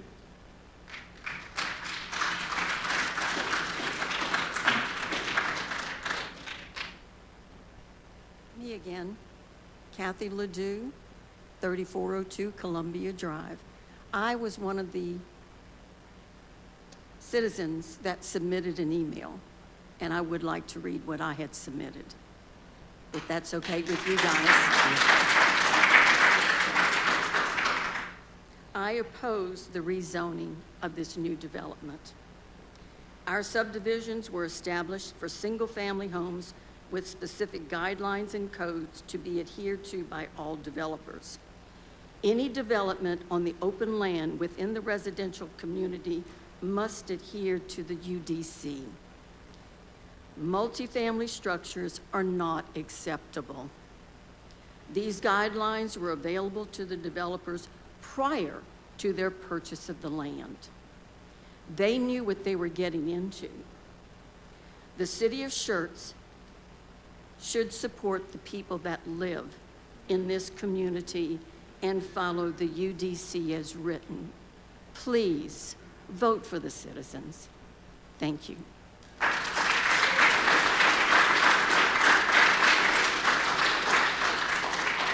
Anna Ochoa, 5701 Fairways Drive. Thanks for the opportunity to speak about this. I really don't understand why the land was even purchased when it's 32% of the amount of land that needs to be had to even create what they would like. 32%? That doesn't sound very, it's just not even close. I mean, if we were talking about 80% or somewhere even in the realm, it's 32% of the land that needs to be there for what they would like, according to y'all's guidelines. I appreciate rules and guidelines and things, and there's a small variance, but what we're talking about now with the 60% of the home that they would, the guidelines that they're talking about, I just don't think that that's appropriate. If it was anywhere near, I don't think that half of us would have shown up, but it's just not even close. It's not even close. So I hope you'll vote no for this and appreciate our time. Thank you.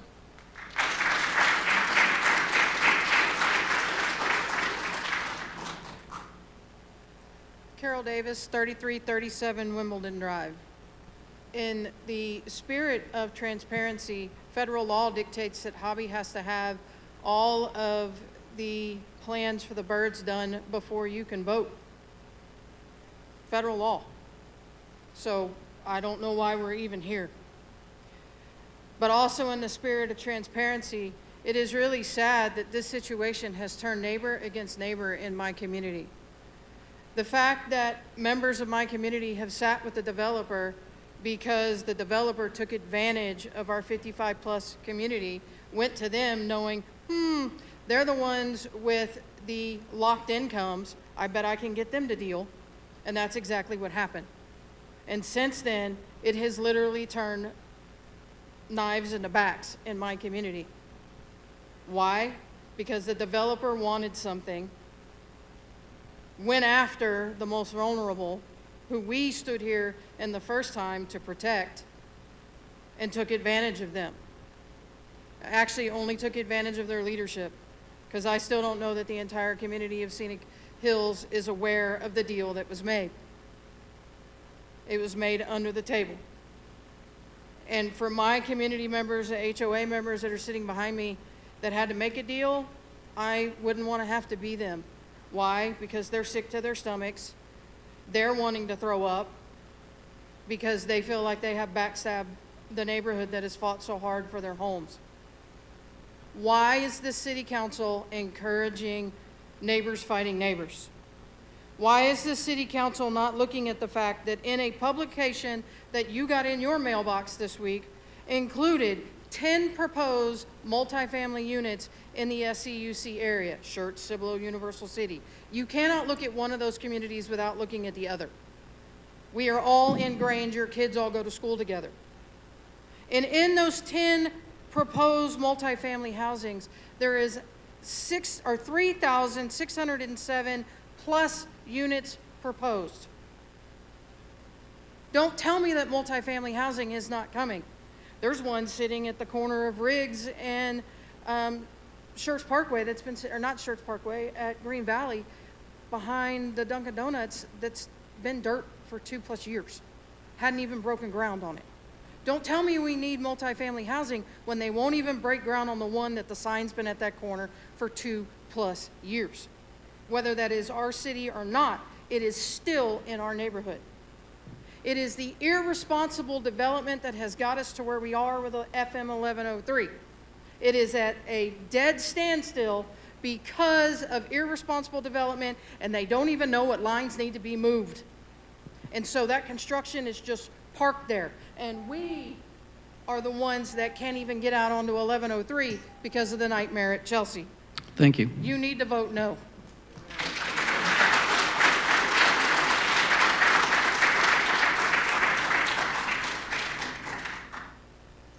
Good evening. My name is Jana Carter Freeman, and I just found out about this a couple of days ago.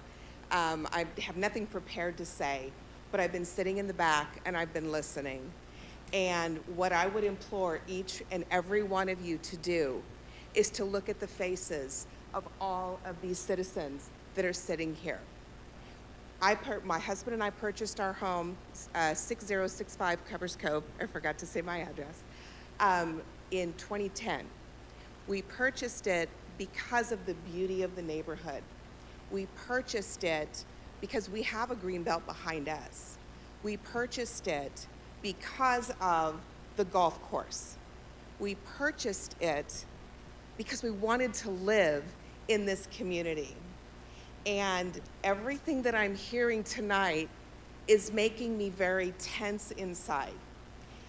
If you all decide to vote and go ahead and make your votes tonight, which I really would encourage you to abstain from voting tonight and take more consideration, I'm seriously considering moving, selling my property and moving, because as it is, living on Covers Cove, which is a straight access from 35 access, which is a whole nother mess, even with the speed humps, we still have people speeding up and down the road. Add that many more vehicles into that development, because there's only the two ways in. There's Country Club and there's Covers Cove. So you add all of that traffic in, and I think you're just really, you're just causing more problems than, it's more of a detriment than it is a benefit. So with that, I just implore you to really consider the citizens that are here today that are speaking out. Thank you.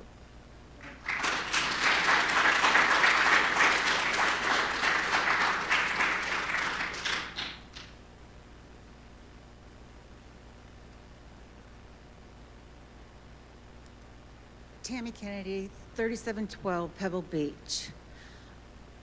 I sat here and I listened to all the residents, and they all have got good things to say. I don't understand why the community that is going to be built says he's going to get his own biologist to come out. It is not his biologist that decides what gets to happen with the birds. It's a federal crime to hit the birds, move the birds, disturb them in any way. That property has been sitting still for 10 years or so, and it has become a bird sanctuary. You cannot honestly vote on something that you heard for tonight for the very first time and what the law was that they had to do and the steps they have to take to protect the birds and the rest of the wildlife. Now that the area is so overgrown, I'm going to tell you that there is probably more of the warblers and more of the chimney swifts in that area than ever, because they've got all this overgrown property that they get to do. Who's going to cut that down? You pay $3,000 to a little guy to cut it down? I wouldn't take that job for nothing, especially if I had to pay $55,000 for every bird I'm going to kill. Now, you can honestly say you're going to vote tonight for that. And I'm going to say, I think it's a crime for things that are going to come up when people don't have their own freedom of speech in here. Thank you.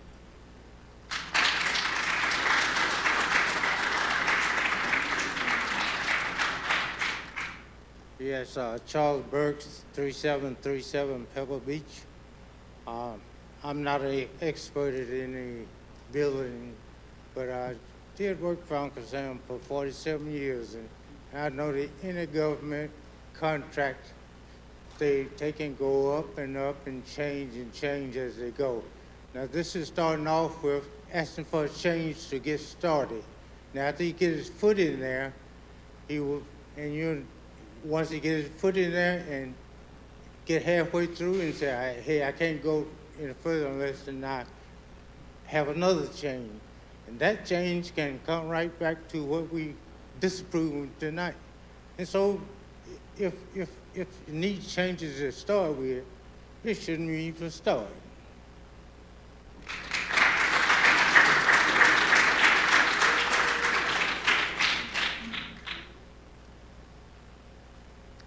My name is Janice Baldwin, and I live at 3401 Columbia Drive. I'm reading from the meetings, the city council meetings, and it states here that if I wanted to participate by YouTube, I could do so, and also for residents to be heard should email their comments to the city council's office at S. Edmondson after the council agenda is posted and before 5 p.m. on the Monday prior to the meeting, so that the city council can read the public comments into the record under the hearing of the residents. In the body of the email, please include your name, address, phone number, agenda item number, if applicable, or a subject of discussion, and your comments. It does not say that I have to state that it be read. Thank you.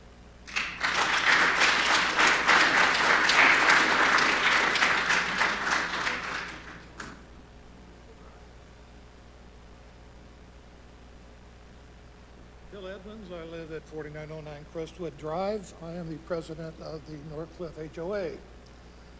We know something's going to be built. It's inevitable. Something's going to be built everywhere in this city.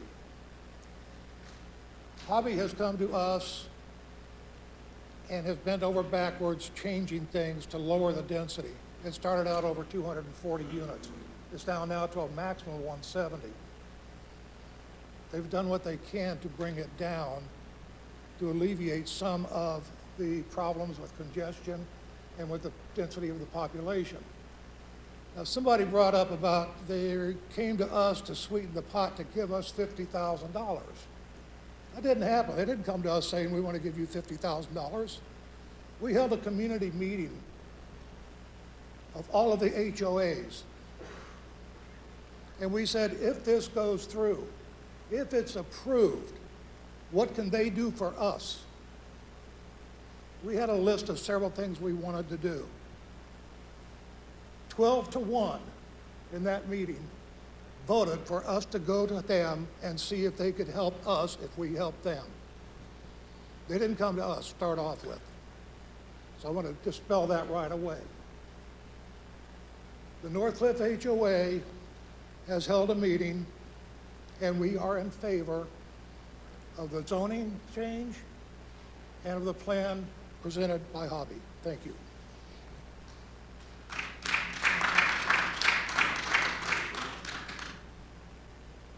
Susan DeGraffenreid. I live at 5140 Columbia Drive. Good evening, Mr. Mayor and City Council. I've had the pleasure of serving my neighborhood and as the HOA president for Fairhaven for the past several years and have lived in Fairhaven for 14 years. As many say, I was not born in Texas, but I got here as soon as I could. Over most of the past year, I've been part of the fight to keep the golf course from being developed. It's been a good fight, a tough fight, and one that has brought together most of the neighborhoods.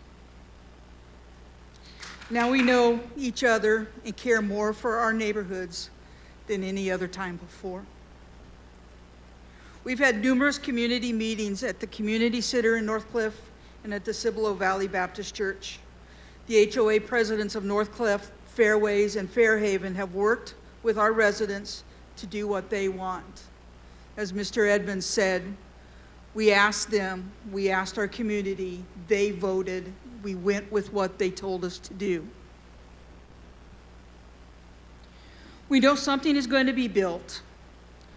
And we know that you guys are tired of hearing the same old song and dance from us and from the developer. Mr. Benson mostly is a nice guy, but I'm tired of listening to him. We know that eventually we will lose this battle and the supermajority vote will go through. We already know that. It's happened tonight. There is no supermajority protecting us from anything. We still do not want anything built, but we do know it's inevitable. Mr. Benson and Hobby have worked with us. They have listened to our concerns, and they have reacted to most of those. I know that they hope they'd never have this much trouble getting a development off the ground again. At this point in the battle, I know it's time to concede. We do not want the horse we've been beating to turn around and bite us. But please understand, this is just one battle. It's not the war. I support the development of Hobby that they're asking for tonight. I'd like to take just a minute, though, before I give up my time, to thank some really important people. Personally, I'd like to thank Michelle Swisher and Thread Maze for our great shirts. I'd like to tell Phil, Heather, and Cade Jackson how much I really appreciate everything that they've done for us. I'd also like to thank Sally Macias, Bill Edmonds, Jan Baldwin, Carol Davis, Paul Kindazor for the support in their fight. And especially I'd like to thank Dr. Scagliola and Mr. Davis for supporting us. Thank you.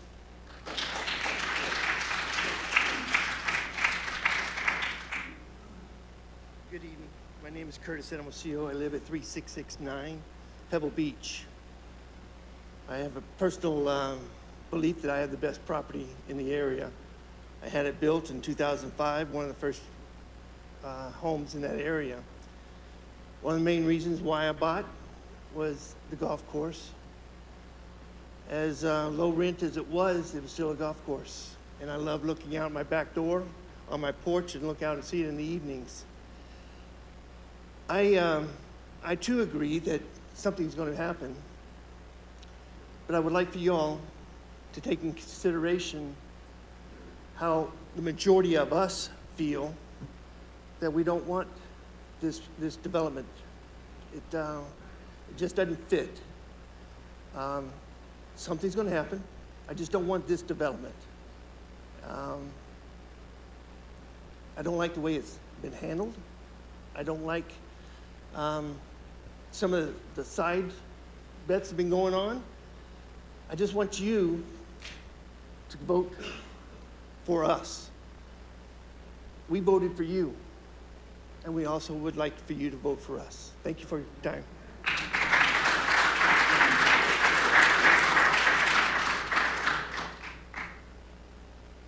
$3422 Wimbledon. Like that gentleman, I love my home and I love my view, and I love my HOA guy next to me and the lady in front of me. I am surprised, but I also know, you know, they're the ones going to the meetings, and this has been a tough battle. But this is wrong. This is so wrong. We will fight. Let's keep it green. You guys got a green over here. We need a green over there. It's so much concrete in such a small area, so much density in such a small area. This is not what we want. I don't know who these 12 people, who voted for this. I guess it was one of the meetings that I went. I've never been to so many meetings in my life. I must admit that. I must have missed that one because I would not have gone for this. This is so annoying. I really don't want this. Oh, boy. No, no, no. Thank you.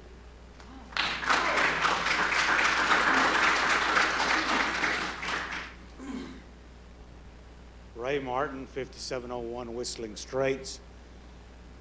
I have served on the board of the Fairways of Scenic Hills HOA for approximately 12 years now.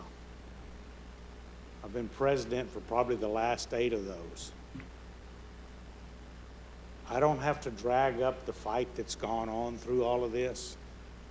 There's been a lot of disappointments. The biggest disappointments I've seen is we feel like redheaded stepchildren out there.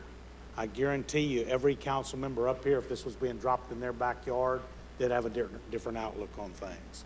However, as was stated earlier, we've sat down with the developer, we've worked with them, we know it's coming, we know we're defeated, we throw in the towel. So therefore, Fairways of Scenic Hills Board is in favor of passing this tonight and putting it to bed. But I would ask, and as somebody else said, the war's just started. And I would ask to try to get support from the city council that we voted for, and we've had very little of it through this. Thank you very much.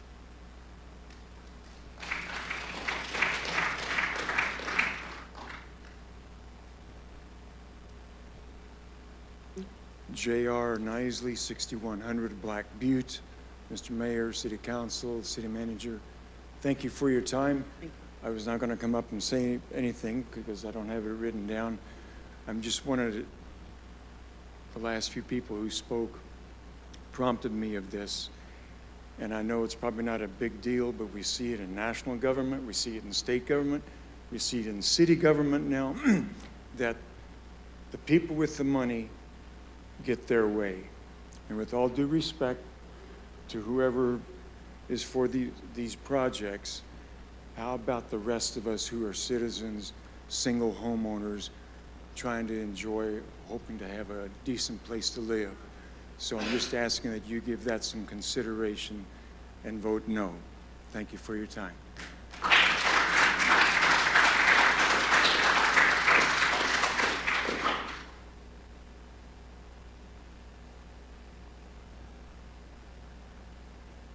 My name is Patsy Laurie. I live at 3405 Wimbledon Drive. And I just want to remind the board, I know you know this, I know the council knows this, but we are Schertz. This is Schertz. We're the people, we're your people, we voted for you. And we've made it very clear that we don't want this. And our HOA heads have admitted defeat because they have to do that. But it's not that they're saying this is what they want. This isn't what they want either. But they have said what they have to say because they don't feel that this is going to go through or that you're going to approve something. But please remember, we're your people. We're Schertz. We are Schertz. And we voted for you. We're Schertz. I don't know why you consider the developers Schertz. We're the people who vote for you. Thank you.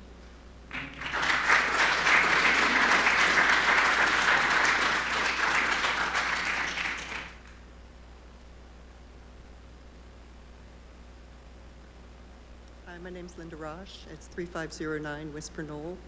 And I grew up in the country, and you didn't have zoning in the country. People could have a red brick house, 2-story, and 2 neighbors down could have a mobile home. And there's just no zoning, there were no codes, it was just country. And what you're trying to do is very similar to that, because you're trying to put something in there, although they say they're gonna go for $300,000 per unit, a half of a duplex. I find that really hard to believe that somebody's going to pay that much as a starter home with that much square footage, because I have a daughter that's 36-year-old, and I have a 38-year-old daughter, and they cannot afford, and they have really good jobs. They're married, they have great jobs. They can't afford that. They can't buy a house now for that. So I'm telling you that the people you think are going to be able to move in there are not, because they just can't afford it with they have 2 kids, they have 2 incomes, it's not going to happen. So we're going to have this really dense population in the middle of houses that are worth a lot more, and it's going to bring the value down of our homes. It's also going to take away from it. And it's going to be like having the 5,000 square foot brick home next to the mobile home, and it's going to be just like it is in the country. And that's what you're trying to do with our neighborhood. You came up with the UDC because you wanted to have rules, and now you're allowing them to take 75 acres and only approve it for 24 acres. You're allowing them to say, well, you know, I know it wants 120, but, you know, we only want to do 87. We don't want to have side lots. We don't want to do this. We don't want to do that. It seems to me they've broken every rule and asked for every exception, and you're just ignoring it.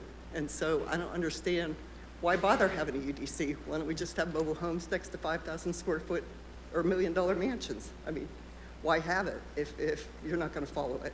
So that's all I have to say.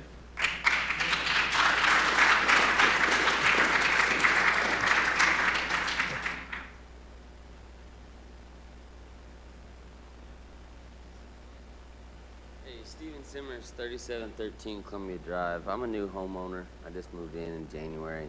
I was at the first meeting in January. I'm not gonna babble, but you know, we live here. I don't know if y'all live here or live at Northcliffe or not. You probably don't, so you don't care. But we don't want this, so vote no. And I'm sorry, take the loss and go develop somewhere else. Thank you.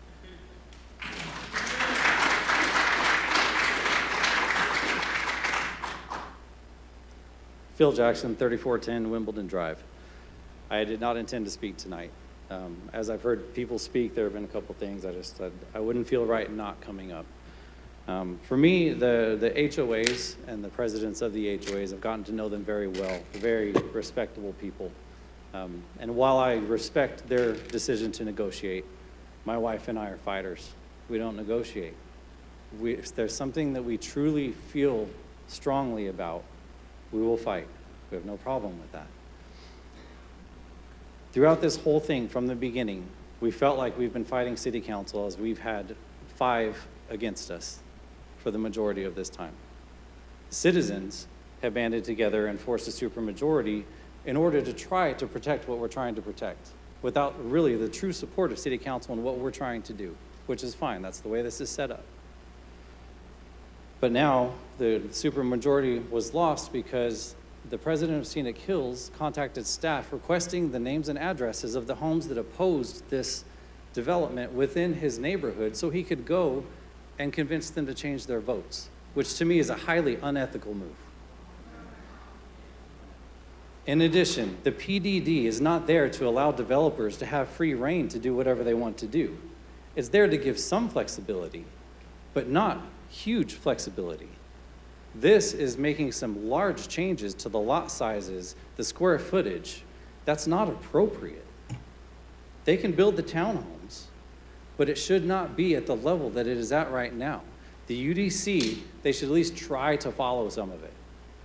But the level they're changing that, to me, is unacceptable. And it makes it to where, moving forward, if we are going to accept this, we're sending a message that we're going to continue to accept this kind of development, behavior, whatever you want to call it, in the future. And I don't feel like that's acceptable. I also have concerns that when people follow the rules and send in emails to be read, when something is not even explicitly there, that it's stated that they won't be read. To me, that feels like a lack of leadership. In the end, I request that as you move forward, regardless of how this goes, when it comes to PDD, sit down as a council with staff, however you want to do it, set some guidelines on how you're going to handle PDDs in the future. Leaving it open to it's a PDD that can do whatever they want is not acceptable, and it doesn't even follow what is stated in the UDC on what a PDD is supposed to be. So I ask that you get together, decide on how flexible as a council you're going to be so that you can be consistent moving forward, because that lack of consistency is what's causing us to feel like we cannot trust some of the members of this council in their decision making. So please, in the future, get something together that is uniform, that everybody can follow, that is clear, so we can be transparent. Thank you.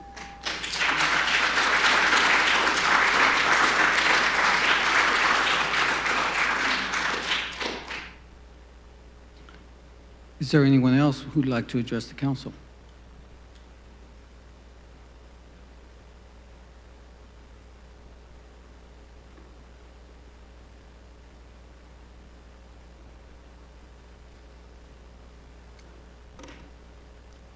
Gregory Seabold, 3841 Green Ridge Drive. Council members, Mr. Williams, city staff, ladies and gentlemen. I'm the president of the Scenic Hills Community Association. Go ahead, you can throw darts. I represent our board of directors and an overwhelming majority of our members. When I was elected president, I informed our community that my goal was to care for the safety and security of our residents. I also said that I tend to have realistic goals, and realistically, my goal is not to please everybody all the time, but most of the people, most of the time. I'm aware of the statistics quoted by LinkedIn or the White House or the Bureau of Transportation that cite those people that complain versus people that compliment. Like American Airlines or any of the airlines. 20 people per 100,000 is all they register as far as the complaints. They don't keep track of the compliments. 20 out of 100,000.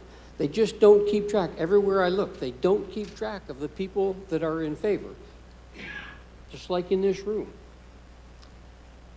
There was a meeting that I attended and didn't vote at because I felt it was my duty to abstain, where the community voted in favor of negotiating and moving forward and accepting this proposal. In this regard, I'd like to compliment the developer on their efforts to be flexible and engage in discussions with the leadership of the HOAs. I'd also like to thank this council for acknowledging that fact. Scenic Hills Community Association, along with the other 3 HOA boards that border this project, have reached an agreement to support, or in some cases just not oppose, this project. We at Scenic Hills have had many meetings informing our residents before and after making an agreement with Hobby. Our people were informed of the specifics of what we intended to sign a contract to. I do take offense to the word unethical. I did ask the city under the Freedom of Information Act, and I wasn't given anything. I did ask the city under their Open Records Act, and I didn't get anything. I did the same thing this time as I did last time. I simply visited everybody I could in my community, whether they voted yes or no. The thing is, you don't keep track of the yeses, really. You don't say up there that these people are in favor of it, and most people that are in favor of it won't come and talk. Thank you very much for your time. Thank you. Scenic Hills is in favor of this project.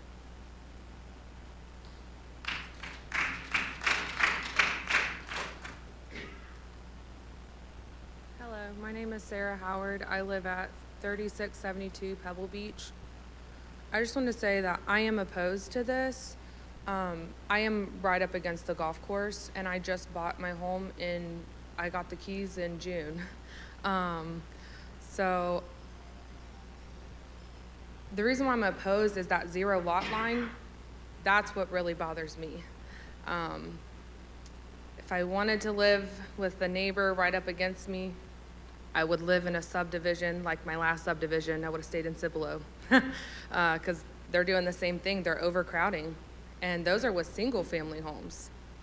So I would much rather a single family home. And honestly, I might get some hate for this, but I wouldn't be as opposed if they would have more of a lot line distance from my house, from my fence line. You know, the 0 lot line, that's what I'm opposed to, sir.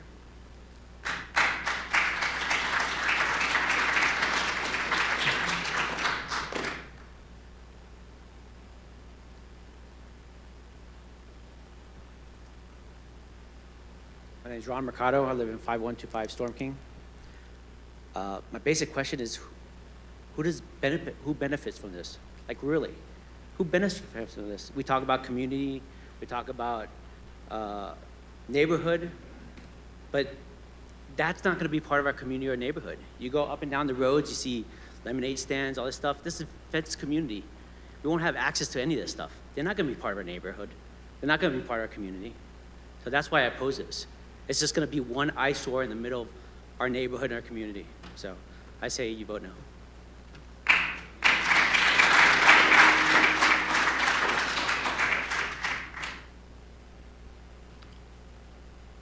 Is there anyone else who'd like to address the council?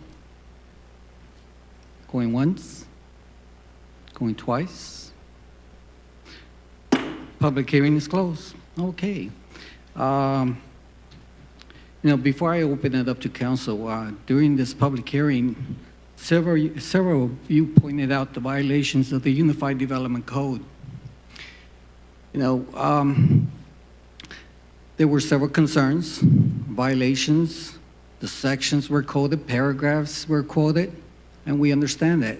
Everything you pointed out is, in fact, in our Unified Development Code.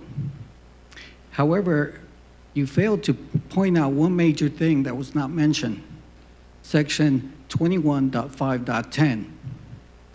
This section mentions that PDD is a provision that allows this council to approve a PDD which deviates from the standards of the Unified Development Code. And just for clarity, this council is not breaking any UDC standards. With that, I'll open it up to council.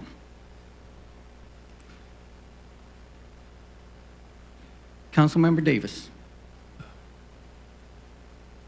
Might as well just jump into the fray. I can say that in my time on council, planning and zoning issues are probably my least favorite issue to come before the council. Because typically it's a lose-lose. No matter what you do, you make somebody happy and you make somebody mad. Generally, I lean towards the property owner, and I'll tell you why. I believe property owners have rights to do what they want to do with their property. And what I've seen in my experience over time is it's all the surrounding neighbors that have a problem with whatever you want to do on your property. So in general terms, I lean towards the rights of the property owner, unless they're proposing something that is just out of sync. I do have to tip my hat to Mr. Benson and Hobby LLC, I believe it is. I think they have bent over backwards to try to figure out something to do with this property. There's probably some folks here tonight that want to cling on to the premise that the golf course will rise from the ashes or it'll turn into a park or something like that. I'm not sure that's necessarily the case. Like I said, I do have to say that I respect all the efforts that the property owners have gone into to try to make something. At the end of the day, they're a business, and their job is to operate their business, and the homeowners their job is to enjoy their home. That all being said, I do have a problem with the PDD process. I understand the UDC. I've read the UDC more times than I care to admit. And I keep on reading it, and I keep on finding more things that just intrigue me.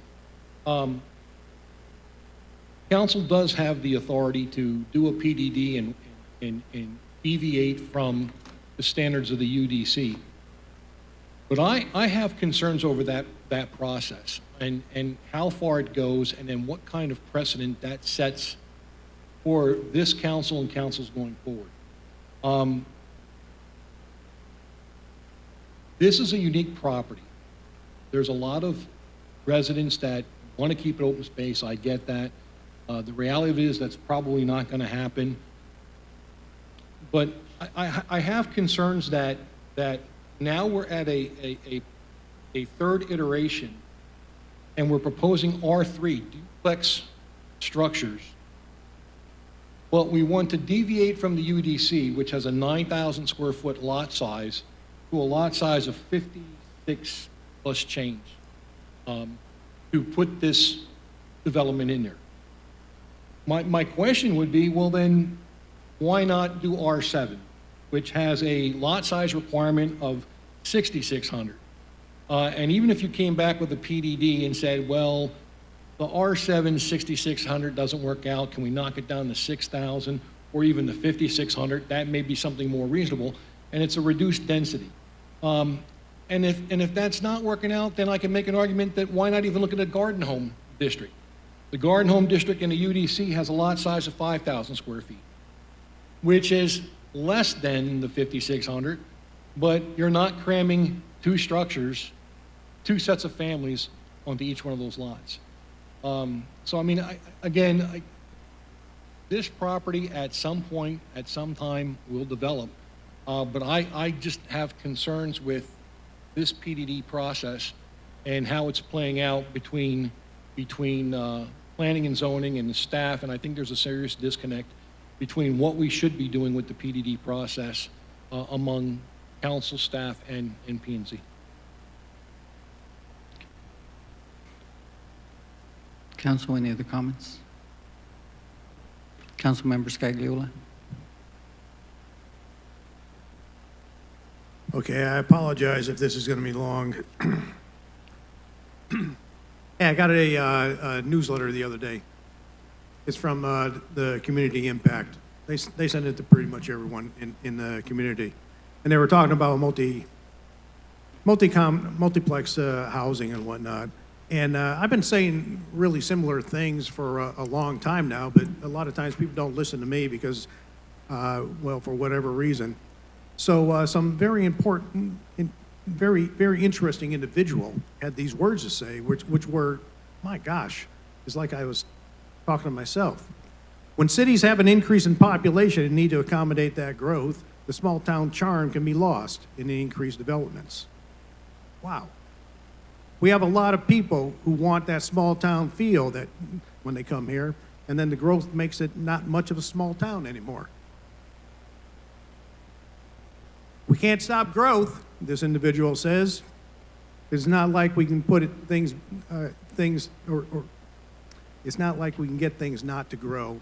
It really is about trying to manage that growth in a way that is positive. But it's also about trying to keep that unique sense of community. That very intelligent person, by the way, is sitting over in the corner there. I'll point him out. His name is Mr. Brian James. When I have a question about development, I go to the subject matter experts. And Mr. James is probably my go-to individual when it comes to developmental questions or developing a community. He's probably forgotten more about it than I'll ever know. And I do appreciate his insights. And I especially like it when he agrees with me. Or maybe he was repeating me, I'm not really sure. Here's the thing, I'm not against developments, I'm not against growth, I'm not against business people. I simply understand what the motivation of a business is. Bottom line, purpose of a business is to make money. That doesn't make them bad people. That just makes them business people. It's the nature of the beast. I liked what Councilmember Davis was saying about our PDD process, about our UDC itself. We definitely, as a council, need to sit down and figure out exactly what it means to have a unified development code. Hey, I'm sorry, I'm old school. I was raised to believe that procedures and codes were founded in discipline, some type of structure, putting in place standards. That's what I thought a UDC was. Yeah, you could tweak it a little bit maybe to make it conform to, yes, okay, sticking that square peg into a round hole, yeah. No, that's going too far when you have to go to do that. You know, it's almost like our UDC is viewed as more of a mirage. Well, you know, it might be appropriate, well, except we don't like it, so let's change it, and we'll call it a PDD. That needs to be addressed, it seriously does. Because, hey, I'm Italian, and there's another little saying out there about crossing the Rubicon. This development may be that crossing of the Rubicon. It's, I know, historic. You have to look it up. Sorry, I'm not gonna elaborate any further. A couple of things about the HOAs. I was an HOA president for a while. I know it's a thankless job. Not a whole lot of rewards that go with it, but you sure get your fair share of griping. So to the HOA presidents and the HOA boards, thank you so very much for your efforts and all that you do. It takes very special people to actually raise their hand and sign up to be on the HOA board. So thank you. I appreciate your insights, I really do. I have a question for our lawyer about the EPA and the whether or not we should actually proceed with this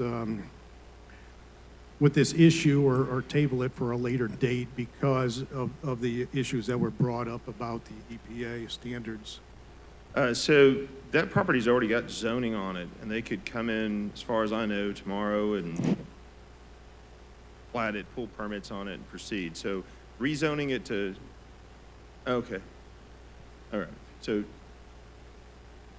no, it still would not, in the sense that putting zoning on property is not authorizing development of the property. There are still further steps that have to be done. So. Okay. Okay, so even if we approve this zoning tonight, those studies still have to be accomplished in order to move forward. Same thing with the traffic impact study.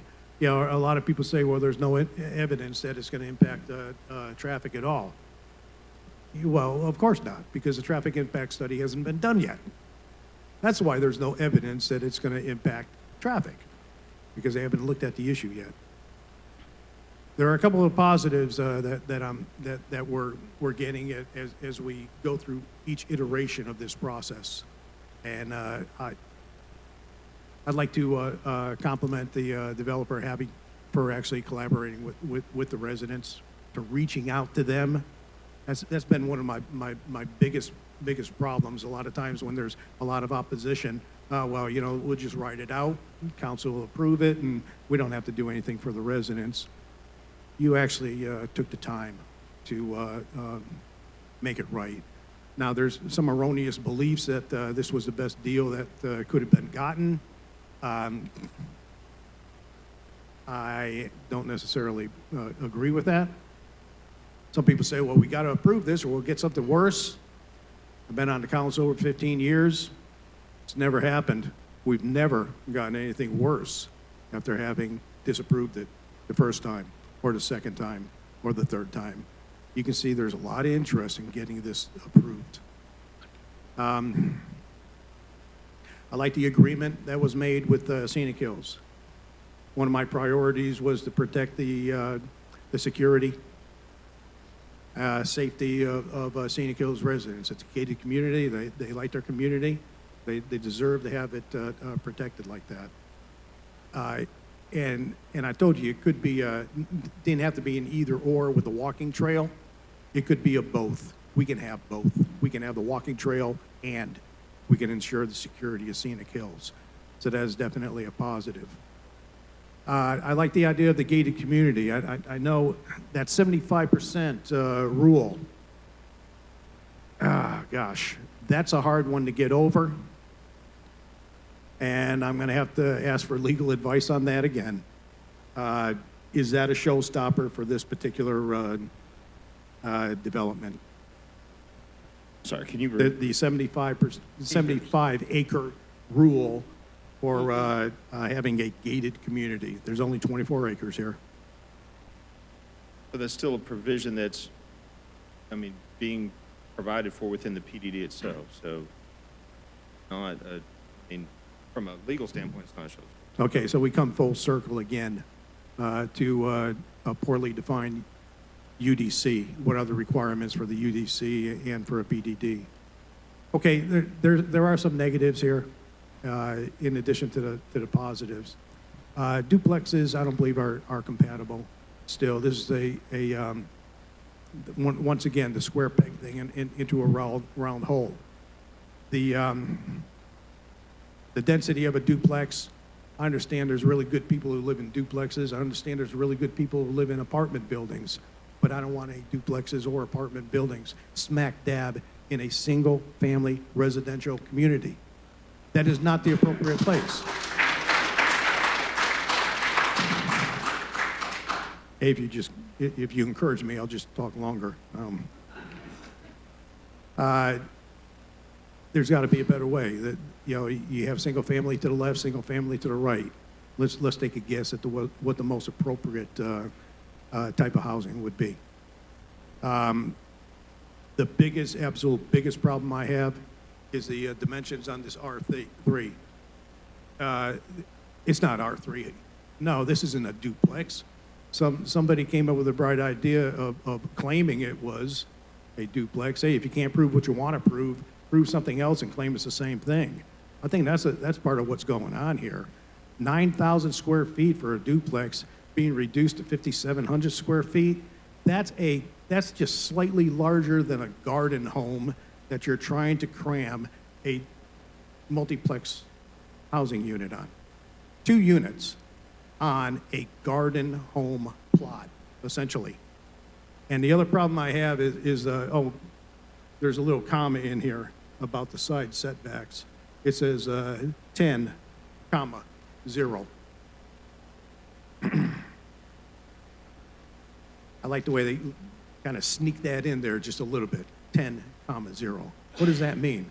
Well, that means, yeah, our UDC requires 10 feet, although in some of these situations it's going to be 0.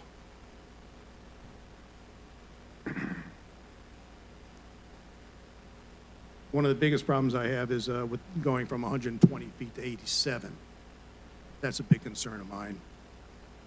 Going from 75 to 65, okay, not so bad.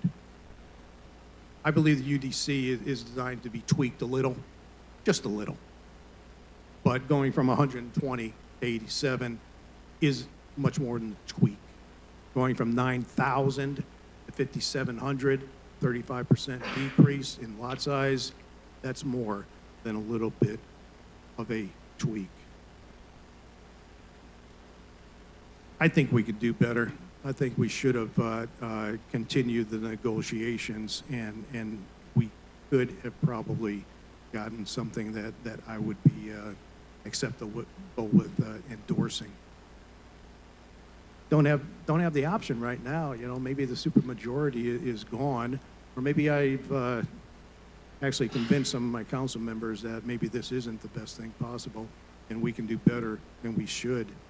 At the very least, I want it to be put on the record that we need to sit down and seriously discuss the dynamics of our UDC in this PDD process. I'm in complete agreement with Councilmember Davis in that regard. I see the writing on the wall. I may be a pain in the neck, but I'm also rather pragmatic. I see things for the way they are. Doesn't look like it's going in my favor at the moment. However, my proposal is we get much closer to our UDC for the dimensions of these lots, because we're cramming them in at this, and that is absolutely inappropriate. Is this thing going to go through? Well, yeah, possibly. Okay, I don't have a crystal ball. However, that lot size needs to be looked at once again, seriously considered. And that's about all I have, sir. Councilmember Dalla.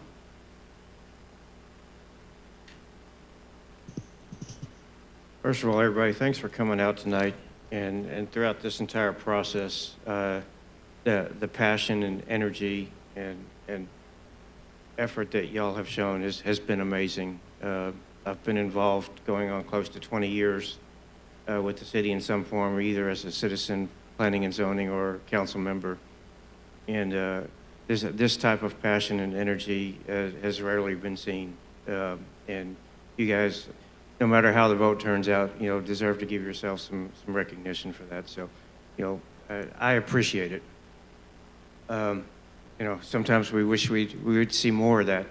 There's plenty of times where the only people in this chamber are staff members and council members and those that have business before the council and nobody else. And it makes it a little hard sometimes. You know, and being a long-term resident of this community, you know, I was around when the golf course was open. I'm not a golf player. Never had any interest in it. But I definitely appreciated that we had it there. A lot of good fundraisers were done there, and a lot of benefit to the community was there. And it was quite a shock at the time when the golf course closed, because a lot of people, including myself, thought it was going to be there forever. It'd been there for so long by the time I'd moved out here that it was just part of the landscape. And now that it's going away, you know, the change that it's bringing about is challenging, and it's hard, and it's emotional, especially for those that live right on the golf course, and certainly I can understand that. You know, one of the many things that has been brought forward is the lack of green space up in northern Schertz. Well, just on tonight's agenda, item number 9 on the consent agenda, was the approval for grant application and hopefully subsequent funding to help develop the Hilltop Park, which we are putting together with a couple of the HOAs, Homestead, and hope to develop a 45-acre park up there, hopefully in the near future, which will be one of the crown jewels of the city of Schertz. The issue, as it often is money. It's going to be probably close to $2 million to fully develop that park to make it something special that everybody out there can enjoy.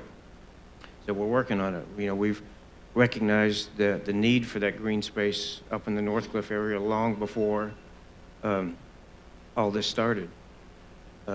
As this has gone on, you know, I've seen the hobby development company make sincere efforts to reach out and has made major concessions along the way to the HOAs in the area.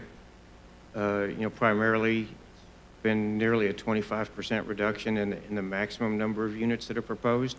It'll probably be over 25% by the time we have the final tally, and they lose a few as we go through the final platting process on that.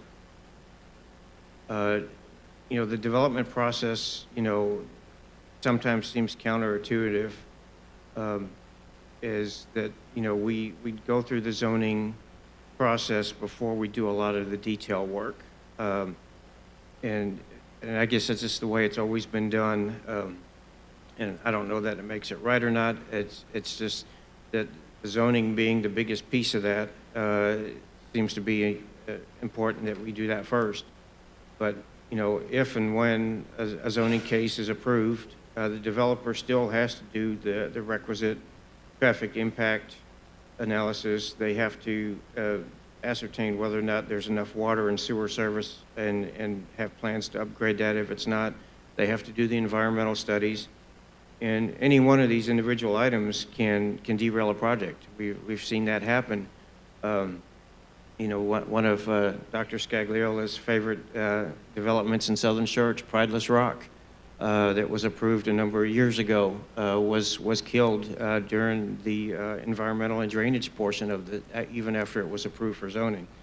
So even if this is approved, it still doesn't guarantee that it's going to be built.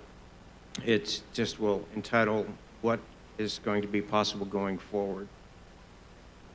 You know, the support of the HOAs, I think was an important piece of the concessions that the developers made. You know, with 4 of the HOAs now being in support of this, you know, and I understand you may not like it. You understand the realities of it.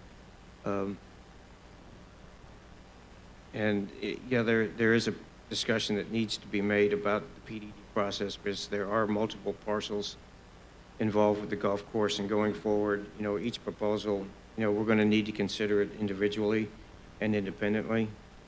And I would encourage everybody to, you know, continue that fight and continue engagement to try to make it better for yourselves.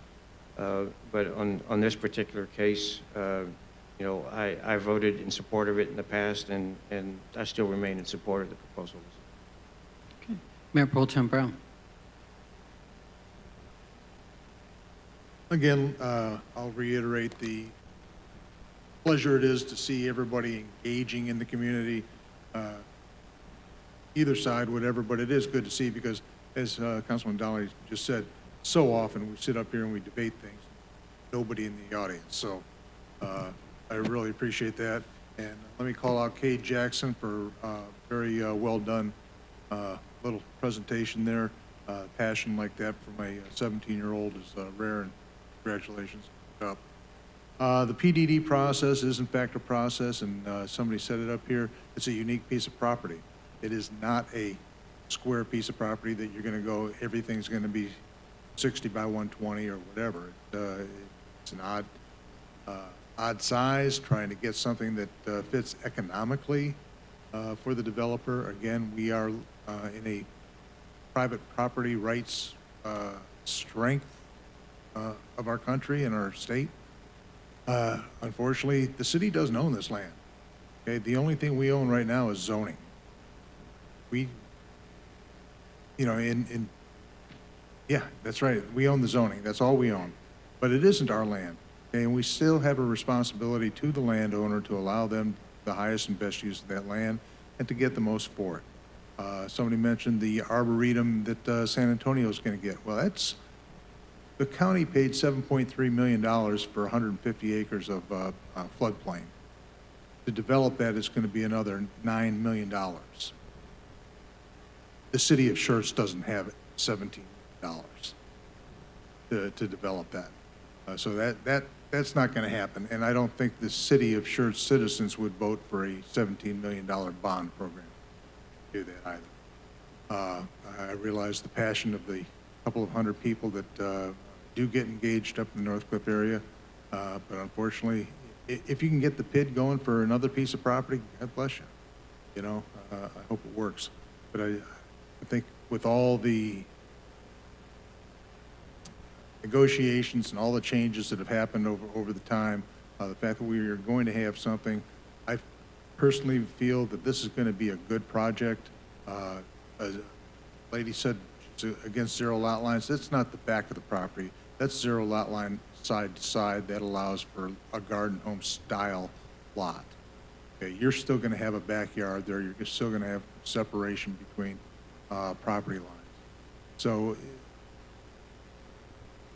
you know, being able to be flexible to help fit things in, and it isn't always putting a round or square peg into a round hole. Sometimes it's just being flexible and coming up with solutions that, again, make the majority of the people happy. It's not going to make everybody.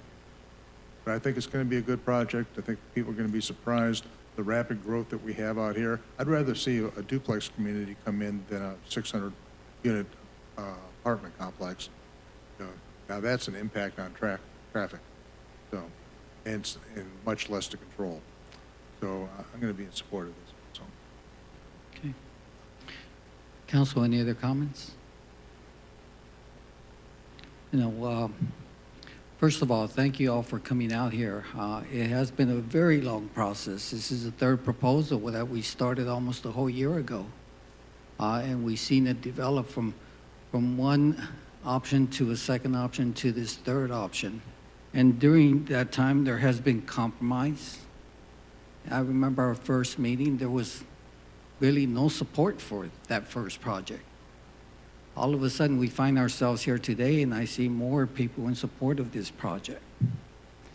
And that's because the developer tried to work with some of these HOAs and some of the concerns that you have addressed. But like he said, he can't please everyone. There's got to be some concessions that are made when you look at the property that's, you know, like Dr. Scagliola said, you can't put a square peg in a round hole. That's what he's trying to do here. That's what he's got a piece of land, 26 acres, that is not formed the way that we all see it is, square. It is an odd type of property that was made available to him. You know, and the thing is that we don't like change. Change makes us feel uncomfortable. Change causes fear and emotions because of the unknown. We really don't know what this whole project is going to be like until it's fully developed, when it's fully occupied. And when it is, it might be nice. Or, you know, the other thing is that we don't know who's going to live there either. It's just like your neighbor. When you move into your house, you have your neighbor that's there. Once he sells his house, you have no control over who moves in there. And then all of a sudden, you have the same issues or situations that happen when you have a new neighbor next to you. That comfort level is no longer there. You know, it really comes down to that, like I mentioned last time, the same fundamental question. Is this a good idea for our community, for our city? With that, since there is no other comments or questions, is there a motion to Mayor, approve? I'd like to Yes. make a motion that we table this item until we can actually take a look at the dimensional requirements for the residential zoning of R3, make it more compatible with our UDC. It's been a motion to table the item. Second. Motion's been made by Councilmember Scagliola, second by Councilmember Davis. Any discussion regarding the table? Let's go ahead and call for the vote on the table. Go ahead and.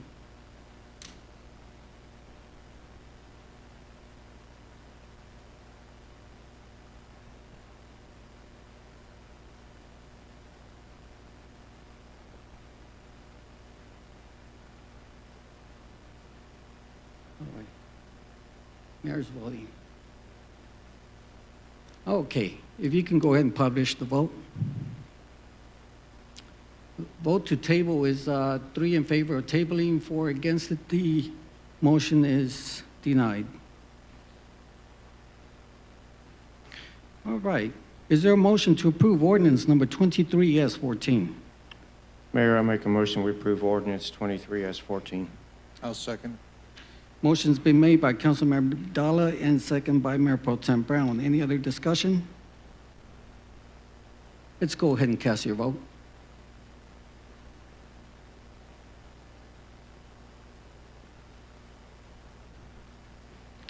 If you could go ahead and publish the vote.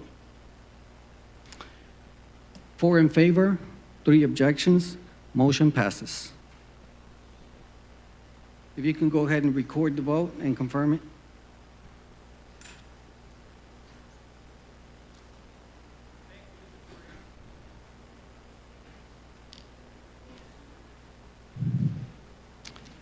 All right. Mayor, just for clarification, when will the second vote on this take place? The second reading is scheduled for August 1st. Am I correct? Is that August 1st is our next meeting? August 1st. Thank you, sir.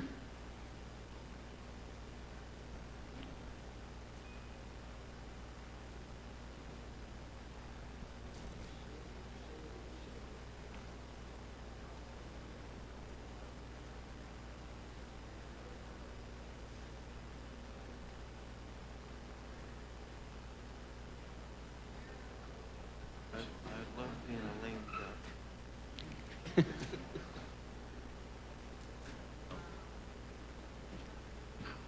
Yes, I think at this moment we're going to take a 5-minute recess.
Okay. All right, the time is 8:36. We return from our recess. We'll go ahead and get started with item number 12, workshop discussion on the format for the New Year's Eve in the park event. Ms. Cassie? Good evening, Mr. Mayor, City Council, Mr. Williams. So we're here to talk, I'm here to talk about the New Year's Eve in the park event that we host on December 31st. So just a little backstory on the event. So council requested that the staff create a New Year's Eve event. A few years ago, 2021 was our first year hosting, and the event elements included a live band, food trucks, family activities, and a New Year's countdown with a miniature ball drop.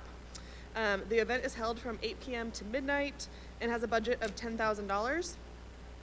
So you'll see, I don't think our attendance was what we anticipated the first year, and then it dropped the second year.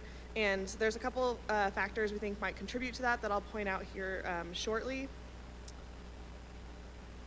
The first would be the bulk of attendance. So I'm going to kind of skip ahead to the middle one first. The bulk of attendance for that event we really see is between 8 and 10 p.m. When families with smaller children are able to participate.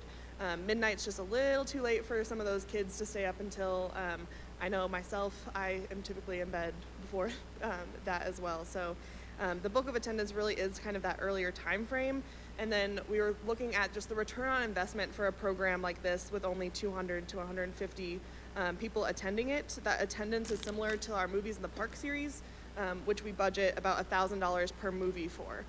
So you can see the budget is 10 times the amount, and it's having about the same amount of attendance going to it. And so we were thinking, what could we do to boost attendance? And one of our staff attended New Year's Eve event in Fredericksburg this past year. They had a successful daytime event that staff attended, the afternoons full of free activities such as inflatables, face painting, magic shows. They still have food trucks to purchase, and they conclude the evening with a New Year's countdown occurring at 6:25 p.m. So their event is from 3 p.m. to 6:30, and then families are free to go home after that and put the kids to bed at home. They can stay up to midnight if they choose, but the event would be over at 6:30. And so we were looking at that and we were like, we think that could work here just with our audience size kind of being the families of Schertz. So that's the majority of the people that do Parks and Recreation events with us are families. So our vision for what we'd like to kind of rebrand the New Year's event to be is family friendly. So a daytime event, it allows families to enjoy celebrating New Year's together, see the ball drop, and still get the kids home in time for bedtime. What activities we would do, we could do multiple inflatables or interactives. Cost-wise, just the band and sound alone is over $5,000. And inflatables cost $400 to $650 if you're getting, those big obstacle courses. So we could get multiple inflatables and interactives for families to participate in. And then we could still have face painting, balloon animals, shows. We could do, Fredericksburg did a reptile show, magic show, different games that we can have out there, and then photo opportunities for family. And then some of the other things we wanted to consider when we were talking about moving the time up is just safety as well. New Year's Eve is one of the most dangerous nights to drive on the road. And so fewer citizens and staff would be on the road after midnight, hopefully helping with some of that traffic and limiting accidents. And then also weather was a consideration because even though we haven't run into the problem yet, the earlier time frame would mean that it'd be less of a factor moving forward. Because the bulk of the event is during daylight hours where the warmth of the sun is available. And then after nightfall, temperatures can fall dramatically in the winter. So moving forward, just kind of short and sweet, our recommendation would be to change the format of the New Year's Eve event to focus more on children's activities instead of live music, and change the time frame up from 8 p.m. to midnight to 3 p.m. to 6:30 p.m. That's all I've got for you. Thank you. All right, council comments. Councilmember Davis. Yeah, in light of the presentation, year one we had attendance, year two the attendance went down. In light of the costs incurred with this, I would advocate that we just cancel the event and not even do it. It seems odd to have a New Year's Eve event in the middle of the afternoon. This year, December 31st is a Sunday. I'd rather see our staff be at home and enjoy the day with their family. If anything, I would advocate for, we already are known for Festival of Angels or Holidazzle, depending on which name you want to Both. assign to it, or both. I have advocated in the past, I think that Holidazzle can be an event that can be expanded with minimal staff workload. You look at some of the other communities around here, like Marble Falls, they have their walking trail with their decorations along the lake. I would say that we could do the same kind of thing, maybe not this year, it's getting a bit late, it's only 6 months out, but we could do the same thing going forward with a holiday display, light up maybe for Holidazzle, along the trail behind the complex.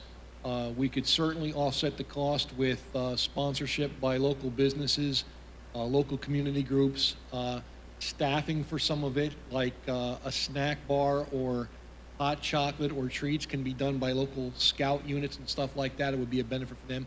I mean, so me personally, I don't see the value of having this New Year's Eve event with the cost and the fact that it's dwindling. We do movies in the park. We rotate that around the city. We already do the Jubilee, which is a big turnout, and Holidazzle, I have to correct myself again, Holidazzle tends to be a big event for the city that I think we can probably expand on for the holiday season versus having that and then 3 weeks later having a 3-hour event that is tying up our staff on a holiday. Councilmember Hayward. Originally, the New Year's Eve was just more about COVID, and after COVID, we're talking about it and they want to. I've talked to people that wanted something closer than New Year's Eve, but if it's not working and it's dwindling, you know, it was just, to me, it was a way to signify, hey, COVID's over, let's get out, let's bring our kids, and let's have a place to party. I mean, I like the idea of the kid thing, but I can just tell you where it came from. I'm not married to it, but I just think that people are looking for things where they can take kids and celebrate. But I'm not completely married to it, and if y'all want to have the day off, that's fine too. I'm okay with that. Councilmember Scagliola. I've got all kinds of notes written out here, and I'll try to keep them straight. Hey, you know what? I appreciate you thinking outside the box. You kind of recognize that something really wasn't working. Okay, well, how can we make it work? But I tend to agree with Councilmember Davis. You know, change something to maybe make it better, but at what cost? If it really isn't going to make a big difference, it's just change for the sake of change. And quite frankly, I think you all work hard enough. I really do. I don't know that you need to accept the responsibility for anything else. I hate to pull a Nietzsche. You know, if you see something falling, give it a push, because there's a lot of things that don't necessarily need to be done, and I'm afraid you know, we'd be pushing everything off the edge. But there are certain things that probably second look at, and perhaps this is one of them. If it really doesn't give us bang for the buck, you know, let's go back to the drawing board and come up with something that may be a net positive future, something that actually brands Schertz. Yeah, I'm not against you or the Parks Department or anybody else. I simply think that you got some great ideas. Maybe this is not one of them, but you know, don't give up. Really, don't give up. and continue to think outside the box. So much. Councilmember Watson. I actually agree with Davis, expanding the Christmas. Definitely like that. With the low numbers, New Year's Eve displays and anything. Councilmember Dolan. I mean, it's really hard to determine a trend from 2 years and really minimal effort, you know, but that said, you know, I personally, I'm not a big fan of staff working on Christmas Eve if we can avoid it. You know, I would rather that we redirected that money into making the Festival of Angels a bigger, better event. Like you said, the inflatable idea to do that during the Festival of Angels, you know, and whatever else you can come up with. And I would rather do fewer events and do them really, really well and have them well attended than to be kind of scatterbrained at it. So that would be my take. Mayor Pro Tem Brown. I'll make it real simple. Ditto.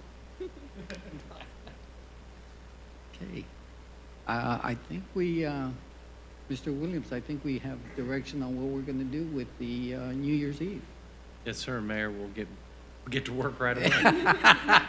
Cancel that fireworks order. Cancel the work. That's basically it. Well, we'll work on ways that we can bolster Holodazzle and maybe pump those resources into that. Yeah. That's all right. Well, thank you. Thank you for the presentation, and thanks for staff for at least giving this a shot. Sometimes, like they say, things don't work out. But Councilmember Hayward, you had a comment? Yeah, Cassie, thank you for trying to make it work. And with Fredericksburg, just curious, was it well attended or? Okay. And theirs was a little different. They went from 2 events to 1, so they had been doing a daytime event and an evening event. Okay. And they decided to get rid of just their evening and keep the daytime one. Lauren said it was awesome. Their budget was definitely bigger than like the 10,000. They had an ice skating rink and all this other stuff, but still I think attendance would boost, but I agree, I don't think it would necessarily give us the bang for our buck. And that's the key, bang for the buck. So we could spring for an ice skating rink down this way, maybe for Christmas, Hey, or Holodazzle. We've been looking. All right. Item number 13, that's a closed session. The city council will meet in closed session under section 551.074 of the Texas Governmental Code on personal matters to conduct a 6-month evaluation of and deliberation of the city manager's reorganization of departments, staff, resources in accordance with and including the city manager's contract and other matters in connection therewith. The time is now 8:49. We will reconvene after our discussion.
All right. The time is now 10:03. We reconvene into our regular session after our discussion and deliberation regarding item number 13. There is a motion that is needed in this situation. The chair will make that motion. The motion is, there's three-part motion. One is to compensate our city attorney with a sum of $272, our city manager, sorry. No. Look at that.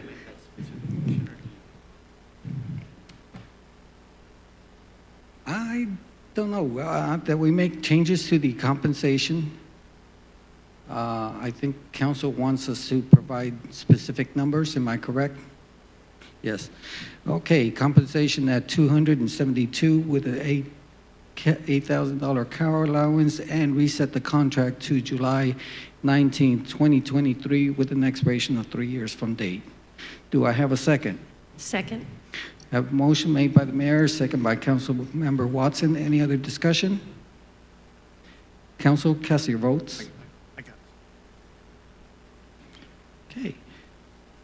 Could you publish the vote now? Okay. 6 yeas, no objection, motion passes. If you can go ahead and record and confirm the vote. All right, we'll move on. Council, any possible updates or information requested from staff? Council, any possible future agenda items that you'd like to be placed on there? Yeah, I think we kind of came to the conclusion that we do need to have some type of talk about our UDC, define it a little bit clearer with regards to a PDD. Okay. Mr. Williams, if you can make note of that, and we'll get more specifics as to what we need on that for a future council meeting? Yes, sir. Okay. All right, announcements by council members. Mayor Pro Tem Brown. Nothing tonight, sir. Councilmember Davis. Nothing tonight, sir. Councilmember Watson. Nothing this week. Councilmember Dalla. Yes, just one item. We have elections filing starting next week, and just for openness and transparency, I am announcing that I am not going to be running for re-election. Councilmember Scagliola. Just went to the chamber luncheon today, had a really good time. Councilmember Hayward. Rare for me, nothing. Somebody wake me up. The time is now 10:06. We stand adjourned.